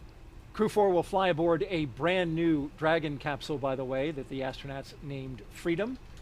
But the booster has flown 3 previous times, and there you can see it there with the sooty-covered NASA meatball right above them. That's Crew-4 below, standing next to their booster. This flight will be the 4th for that booster, which is a first for NASA and ESA astronauts. Now, at the time that booster lights and takes that crew into space, the International Space Station will be 260 miles over west. If you're wondering why it's still all covered in soot, they have no reason to clean it, so why should they? Cleaning just takes time and money, and if it works perfectly well, then why bother? That's kind of SpaceX's whole mantra, actually. Nope, no, you're good. As you can see up there at the top, just a little over 13 minutes away. Harrison Schmitt. He is a moonwalker. Ooh, Jack Schmitt. He's the last person to walk on the moon. One of the 12 men who walked on the moon. He launched on the night of December 7th, 1972, from the same launch pad we're using tonight, Pad 39A. And then 3 days later, Schmitt and Commander Gene Cernan landed on the moon. What an honor to have him watching. Yeah, I should have guessed you'd say hide and seek. I don't play hide and seek anymore, and I don't think I ever will again. Sorry. Jessica Watkins. And that's not me lashing out. It's just something that has to happen, and I apologize for that. One of the 4 surviving astronauts who walked on the moon: Buzz Aldrin, David Scott, Charlie Duke, and Harrison Schmitt. And they are a national treasure. Yeah, they are. Megan, we are T-minus 12 minutes and counting. What I wouldn't give to meet someone who's walked on the moon. To light this candle for, by the way, Samantha Cristoforetti's birthday was yesterday. Yes. What a big birthday candle. That's right. It's a pretty good birthday celebration, I think. She's going to enjoy that. But what will they experience the moment? I haven't talked to Crystal in over a year, Brandon. The moment of liftoff is really, it's hard to describe. She refuses to talk to me. Lots of different things. I should just leave it at that. Someone hits your chair with a baseball bat. It's almost indescribable because you start moving so fast and you're accelerating so fast the whole time that it's just a sensory overload. You're really, really moving fast. And on our crew, people enjoyed that very much. There was a lot of hooting and laughing basically in response to that. And as the rocket changes its speed, it accelerates down and then back up again.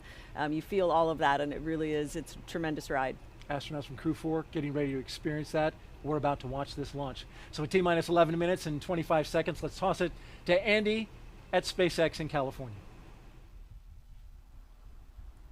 Daryl, Megan, thank you so much. It's getting more and more exciting here as we are just about 11 minutes until liftoff. Things are still looking great for both Falcon 9 and Dragon. Falcon 9 began loading propellants at the T-minus 35-minute mark. We should finish around the T-minus 2-minute mark. It's so close to being right full. Now, densified liquid oxygen is loading and continuing on the first stage. And again, this is going to wrap up around the T-minus 2-minute mark. The Dragon mission director and team are reporting no issues. Communication checkouts are complete. The crew access. Mr. Guy, if I do anything Splatoon related, it's not going to be until Splatoon 3 comes out, and I'm still on the fence about doing it. At this point, I treat my channel more as a hobby where I focus on what I actually care about. And right now, I don't care about Splatoon, so I'm sorry if you're here just for Splatoon. If you are, feel free to unsubscribe. I don't blame you. I don't get any enjoyment from Splatoon. People refuse to play Splatoon with me. It's better for me to just not do it at all and actually do stuff like this because I care about this. And that's why I'm doing this. Dan, when after ascent, we're going to hear some call-outs for different types of abort modes, right? Yeah, that's right. On the way uphill, you'll hear T-minus 10 minutes. Crew displays are configured for launch. All right. Weather is not going to be an issue. Displays are configured for launch. At this point, they're so far into the countdown that weather is not going to be an issue. They will, if at this point, the only thing that could halt the countdown is a technical problem. Fingers crossed that doesn't happen. But weather is not going to be an issue tonight.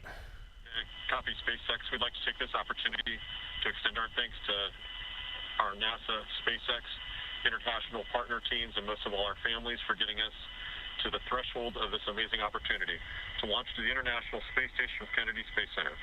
A heartfelt thank you to every one of you that made this possible. Now, let's let Falcon roar and freedom ring. I like that. Like that a lot. Okay, so crew display. Let Falcon roar and freedom ring. Well said. Yeah, am I going to make videos on Pokemon Scarlet and Violet? Yeah, probably. Probably. I've been enjoying Pokemon, so yeah. How do they keep the fuel cold in there? Well, the tanks are all pressurized, so as like some of the fuel does bleed away because it touches the walls, which are warmer than boiling point for that cold fuel.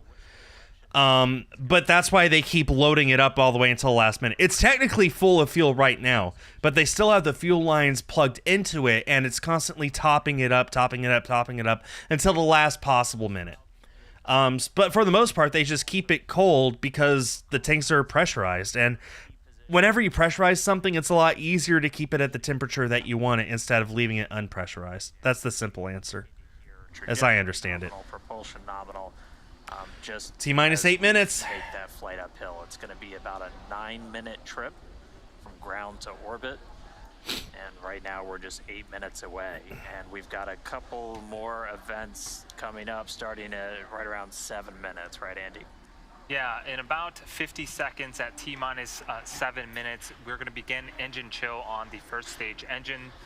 This is where we inject a small amount of super chilled liquid oxygen into the Merlin engine turbopumps before letting the full flow of LOX during ignition. So we do this in order to make sure that we don't shock the Thank you, Luke the Spiderboy, engines, for the follow on because Twitter. liquid oxygen is so cold. Hi, We Weeb. actually How are do the you same doing? exact things for the You're second just in stage. time. Just in time for the show. The call out after liftoff for that as well. And again, that is coming up in about 15 seconds. We should hear the call outs over the nets.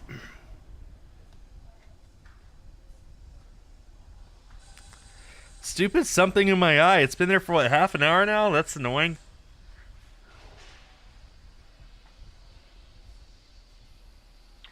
Stage 1 engine chill has started. And that was the call out. So again, We'll see, a Inkling. small We'll amount see. of super chilled liquid oxygen being flowed into the Merlin engine turbopumps. There was 9 Merlin engines on the bottom of the first stage. We'll see. Like, I am leaning in the direction of making something Splatoon 3 related, but I haven't decided for sure yet. And I've got 4 months to decide, so I'm trying not to think about it too much. P1, the fuel for stage 1 fully on board. It's at about 99% right now, so we should hear that any moment. After that, we'll hear a number of call-outs related to the Dragon flight computer. They'll get ready to configure for terminal count and then move on to internal power. RP1 load is complete. Yeah, exactly, Angus. I'm just doing whatever I want on my channel at this point. If it hasn't been obvious in the last year. RP1, the refined kerosene is on board the Falcon 9. Both the first stage just completing. We already heard that the second stage completed a short time ago. Coming up, we're going to hear the call out for Dragon to transition to configure for terminal count and then transition over. Okay, at some point very soon, we're going to see the strong arm begin retracting. It's the big clamp that holds the Dragon in place. Up until now, the Falcon has actually been so light that it cannot support its own weight. It'll just fall over if a breeze hits it too hard. Now that it's completely loaded with fuel, it is heavy enough that it can just stand straight up all on its own, no problem. So with that, these little clamps holding it in place are no longer necessary, so they're going to let go, and move back, just like 2 or 3 degrees, not very far at all. And that'll be the final visual cue before the engine's light and liftoff begins. T-minus 5 minutes and counting. Almost there, guys. I told you, the last hour just flew by. Flew by. Let Falcon roar and freedom ring. So that call out that we just heard, Falcon 9 is beginning to pressurize for the strong back retract. So if you look closely on the left-hand side of your screen, or excuse me, the left-hand side of the vehicle, there is a large truss structure. That is the strong back. We have some clamp arms just at the bottom. Bored and nervous? No. They've gone through this so many times. They've gone through rehearsal after rehearsal, after training, after sim after sim. This is so ingrained in all of their brains, including the ones who have never gone to space before, that they are perfectly ready for this. Maybe a little nervous, maybe a little bored, but 100% ready, all 4 of them. Recline back to make room for Falcon 9 and Dragon. Okay, the clamps just came out. You can see that, and the strong back is going to start moving back just a hair. Opening wide open, and we should see that structure to the right of Falcon 9 and Dragon begin to recline away from the vehicles. Oh, I'm sure they went before they got in their suits. They had a nice big breakfast and takes, yeah, about a minute, a little over a minute. There it goes. We expect this very to complete, slowly, just in about 15 minutes. Just a little bit. 15 seconds. So you can see on screen that strong back is beginning to recline away from Dragon and Falcon 9. Still going. All's well. They are in there, strapped in, ready to go to space. Loading that liquid oxygen on the stage 1. T-minus 3 minutes. How late is it? It is 2:50 a.m. You woke up? You just woke up to this? Oh, wow. Well, hello. Yeah, it is 2:50 a.m., which is an hour earlier than where it is in Florida, where they're lifting off from. Just the way it has to be if they want to reach the International Space Station. Remember, guys, they have a 1-second launch window. That's why it takes place during this time. That's why the schedule, the outline of all this, that's why it is all happening exactly the way it is. It's because they got 1 second to lift off to reach the station. If they do it a second early, they'll be so far ahead of the station they won't be able to slow down enough to let it catch up. If they launch a second too late, they'll be so far behind they won't be able to catch up with the fuel that they have. They got 1 second in order to launch correctly. That's why it has to happen at 3 a.m. Coming up on 2 minutes until liftoff. Standing by for stage 2 locks.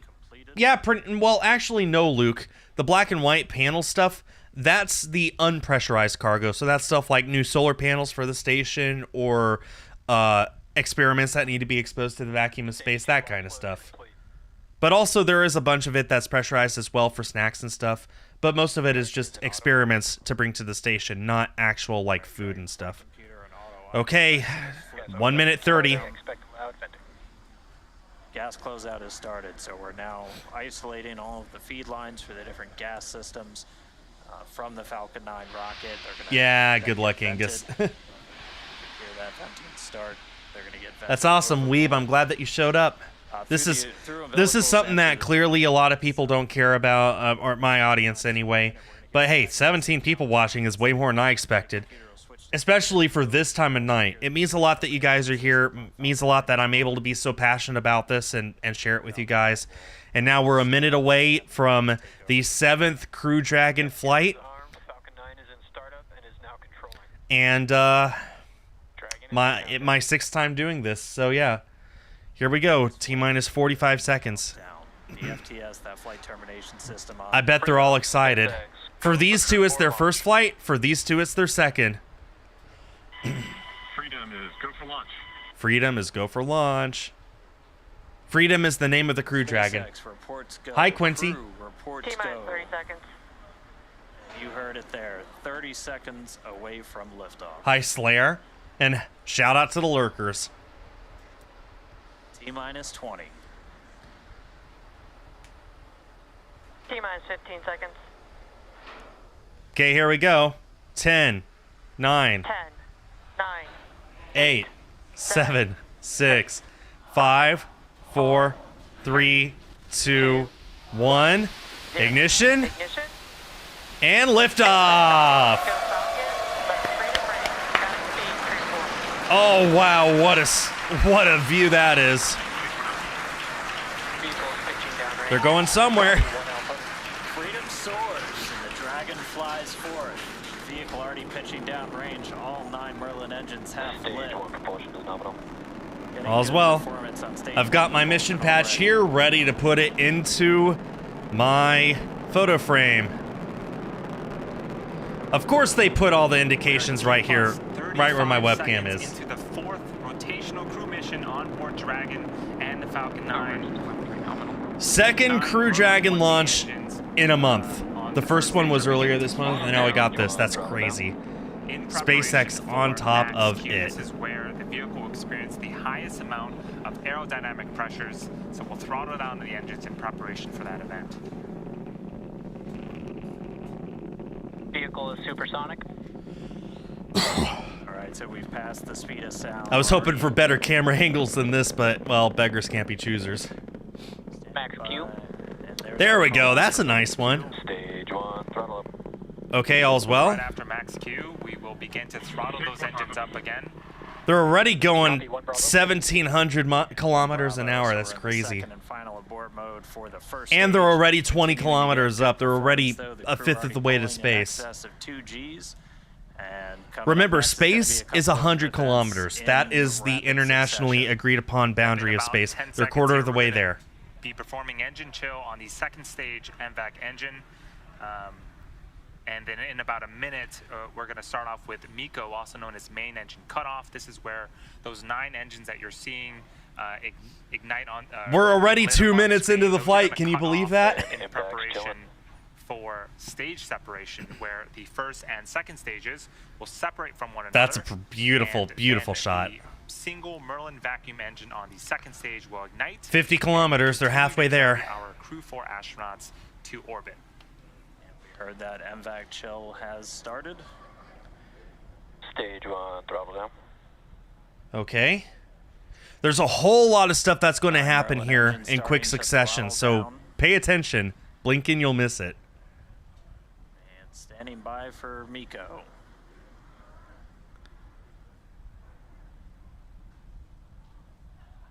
Main engine cutoff. Looks good. Okay. That looks good. So MECO stage separations confirmed. And that looks good too. They're flying into the sunrise right now. What a beautiful view. What a great idea. Look at that view on the first stage looking down into its own flare. They're in space. They're in space. 100 kilometers plus. They have reached space. From the second stage, but it's still being illuminated by that single Merlin vacuum engine. So now the first stage is going to work on landing itself, while the second stage continues propelling the spacecraft fast enough around the Earth so it reaches orbit. On our drone ship, a shortfall of gravitas. The crew is on the opposite side of the engine that you see on the right-hand side of the screen. They are continuing with their journey to outer space. Seeing good performance on that lone. Everything is looking really good. On the second stage, the crew's G-load dips right when we hit that separation event, and it's going to continue to build up now. Just heard acquisition of signal Bermuda. That means we're Dragon, now SpaceX, nominal trajectory. Nominal trajectory. That's what we want to hear. Freedom copies, nominal trajectory.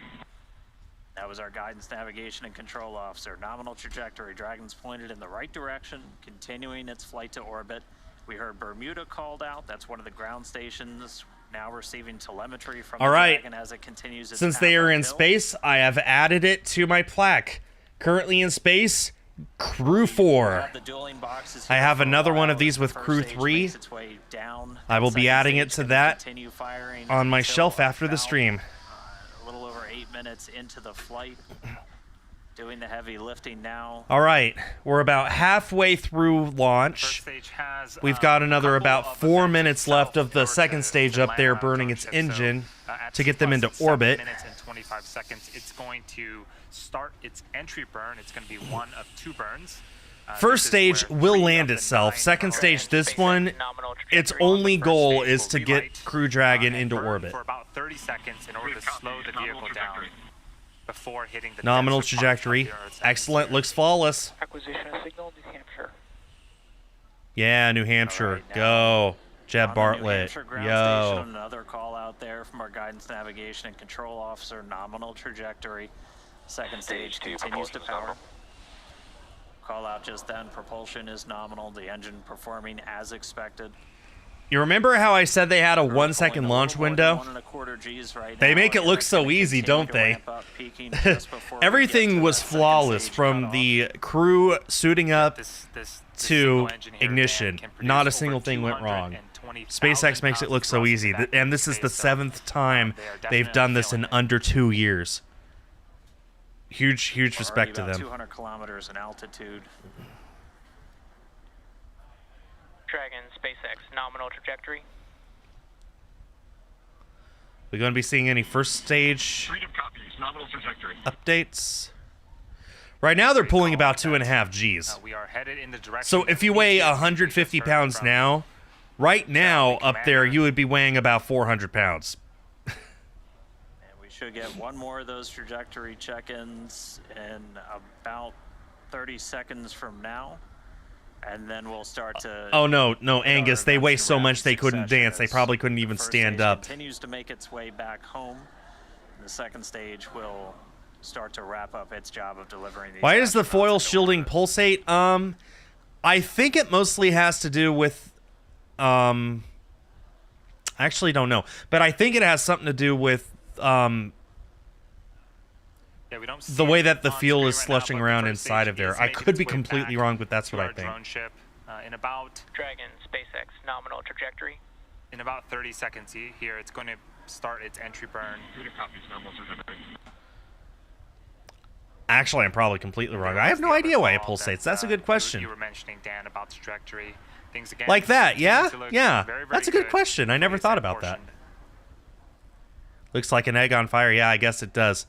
Fun fact, they actually loop the fuel across the engine bell over and over and over again before wrapping it back up in here and then igniting it. Because it's super, super cold, that actually keeps the engine bell from melting, is because they just shield it with its own fuel. Just under 8 minutes into flight. We Okay, have first 4 stage entry astronauts burn. as part of the Crew-4 That's looking good. operational mission. Just slowing itself down, getting ready to land. This is our first stage with 3 of 9 Merlin engines reignited. It's not actually landing right now, it's just slowing itself down in preparation for landing. This first stage has Just trying to one keep more it burn from left. burning up in the atmosphere. Oh, thank you very much, Devereaux. I appreciate your kind words. 9-minute mark, and then we'll attempt landing for the 4th time on a drone ship that's currently parked in the Atlantic Ocean. SpaceX makes it look so easy. This is, I cannot tell you how hard any one of these things is that's going on right now, but they make it look so easy. Of the second stage's flight into orbit, we're about to pass. They make this looks to be flawless. Essentially correspond to areas along the very northeastern seaboard of the U.S. Yeah, you heard Atlantic Ocean, Luke. That's where the first stage is landing, in a drone ship in the Atlantic Ocean. Stage 2 propulsion is nominal. Copy, Shannon. And the call out of Shannon, Ireland, that's Stage 1 transonic. Indicative of Stage 1 is on. Stage 1's about to land. Stage 2, I think, is going to shut down just before Stage 1 lands. It's going to be close.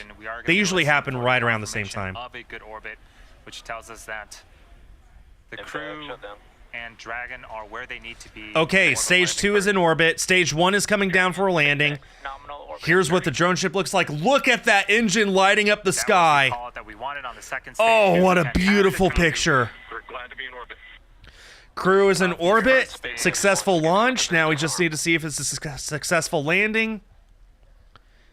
Fantastic view of the first stage. Why is my eye have to act up right now? For a 4th time. That's a successful landing. They make it look so easy, man.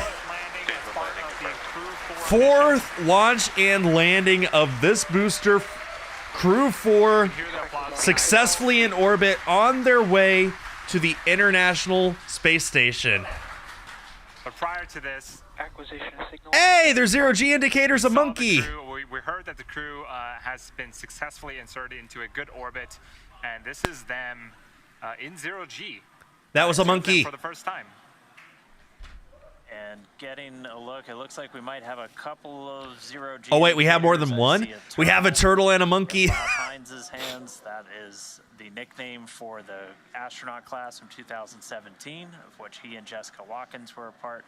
I believe we've got a monkey floating over. What if for some reason the ship's power went out while they're in space? Well, then they're kind of in trouble. There we go. 2 zero-G indicators, a monkey and a turtle. That second stage, which at this point Those are adorable. Continue to coast for a couple of minutes.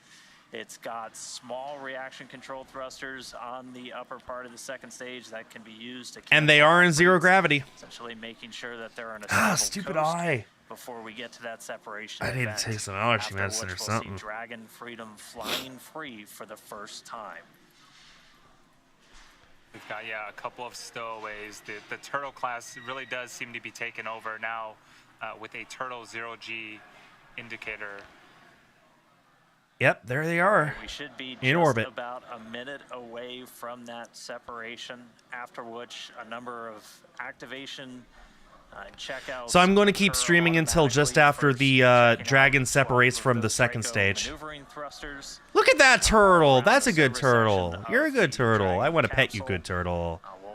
You're adorable. Look at that. It's so adorable. Nose cone opening, which it stays closed for the flight uphill to help protect all of those guidance, navigation, and control sensors. It's also covering 4 of the Draco thrusters that we're going to be using for providing the majority of the thrust, the push for these different phasing burns as Dragon chases down the space station. But well, maybe they will, Angus. all right, standing by for separation. Can you believe it's been 12 minutes since launch? There we go, separation. Freedom is now free and on its way to the station. What a beautiful view. What a magnificent view.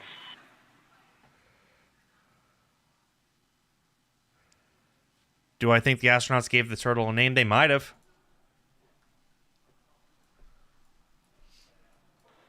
And looking like a good separation, good rates. Dragon Freedom flying free for the very first time. So again, now those Draco checkouts are starting. So they're going to be over Europe in like 5 minutes. Shortly, we'll get to the nose cone deploy, and that's when they'll start to open up hooks. So, our stream is coming to an end here soon, but the mission is only beginning. These guys are going to be spending the next several months of their lives living and working aboard the International Space Station. What do the stuffed animals mean? This is your first time watching Liftoff. First of all, hi, Sai Kuro-chan. Second of all, they are... Usually, they're just lying in the bottom of the spacecraft. So, like, when the spaceship is on the ground still, they're just lying on the floor. Once they reach space, they float up, and it's called a zero-G indicator. That means it's their official indication, their official proof that they have reached space. And it looks like this time they got 2 of them. They got a turtle and a monkey. Usually it's only one. The very first one was a dinosaur. I've seen dogs. I've seen... the last one was a bunny rabbit. It can be whatever the crew chooses. It looks like this time they went with a monkey and a turtle. And that turtle is a good turtle. But yeah, these guys are going to be spending the next several months of their lives in space. When do they dock with the ISS? I think I heard about 15 hours from now. I could be completely wrong. I think I heard something like 8 p.m. Houston time, which is actually that would be 19 hours from now, which makes more sense. So Yeah, later today, basically. Very later today. They're going to get a nice nap. They're going to coast for a while, and they're going to dock to the station later today. The teams that assembled and prepared her for flight. We're feeling great and looking forward to the view.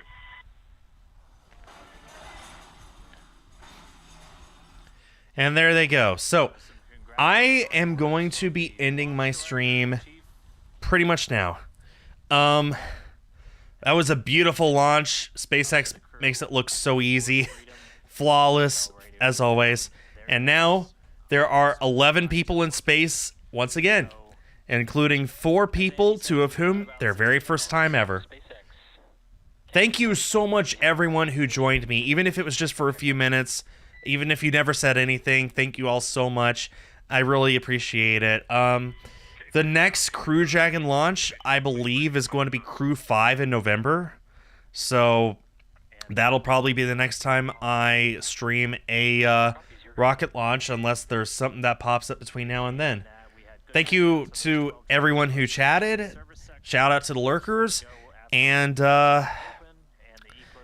yeah, I hope to have more content for you guys soon. Hopefully more of what you're actually used to seeing from me. We'll see. I can't promise anything, but I do have a green screen.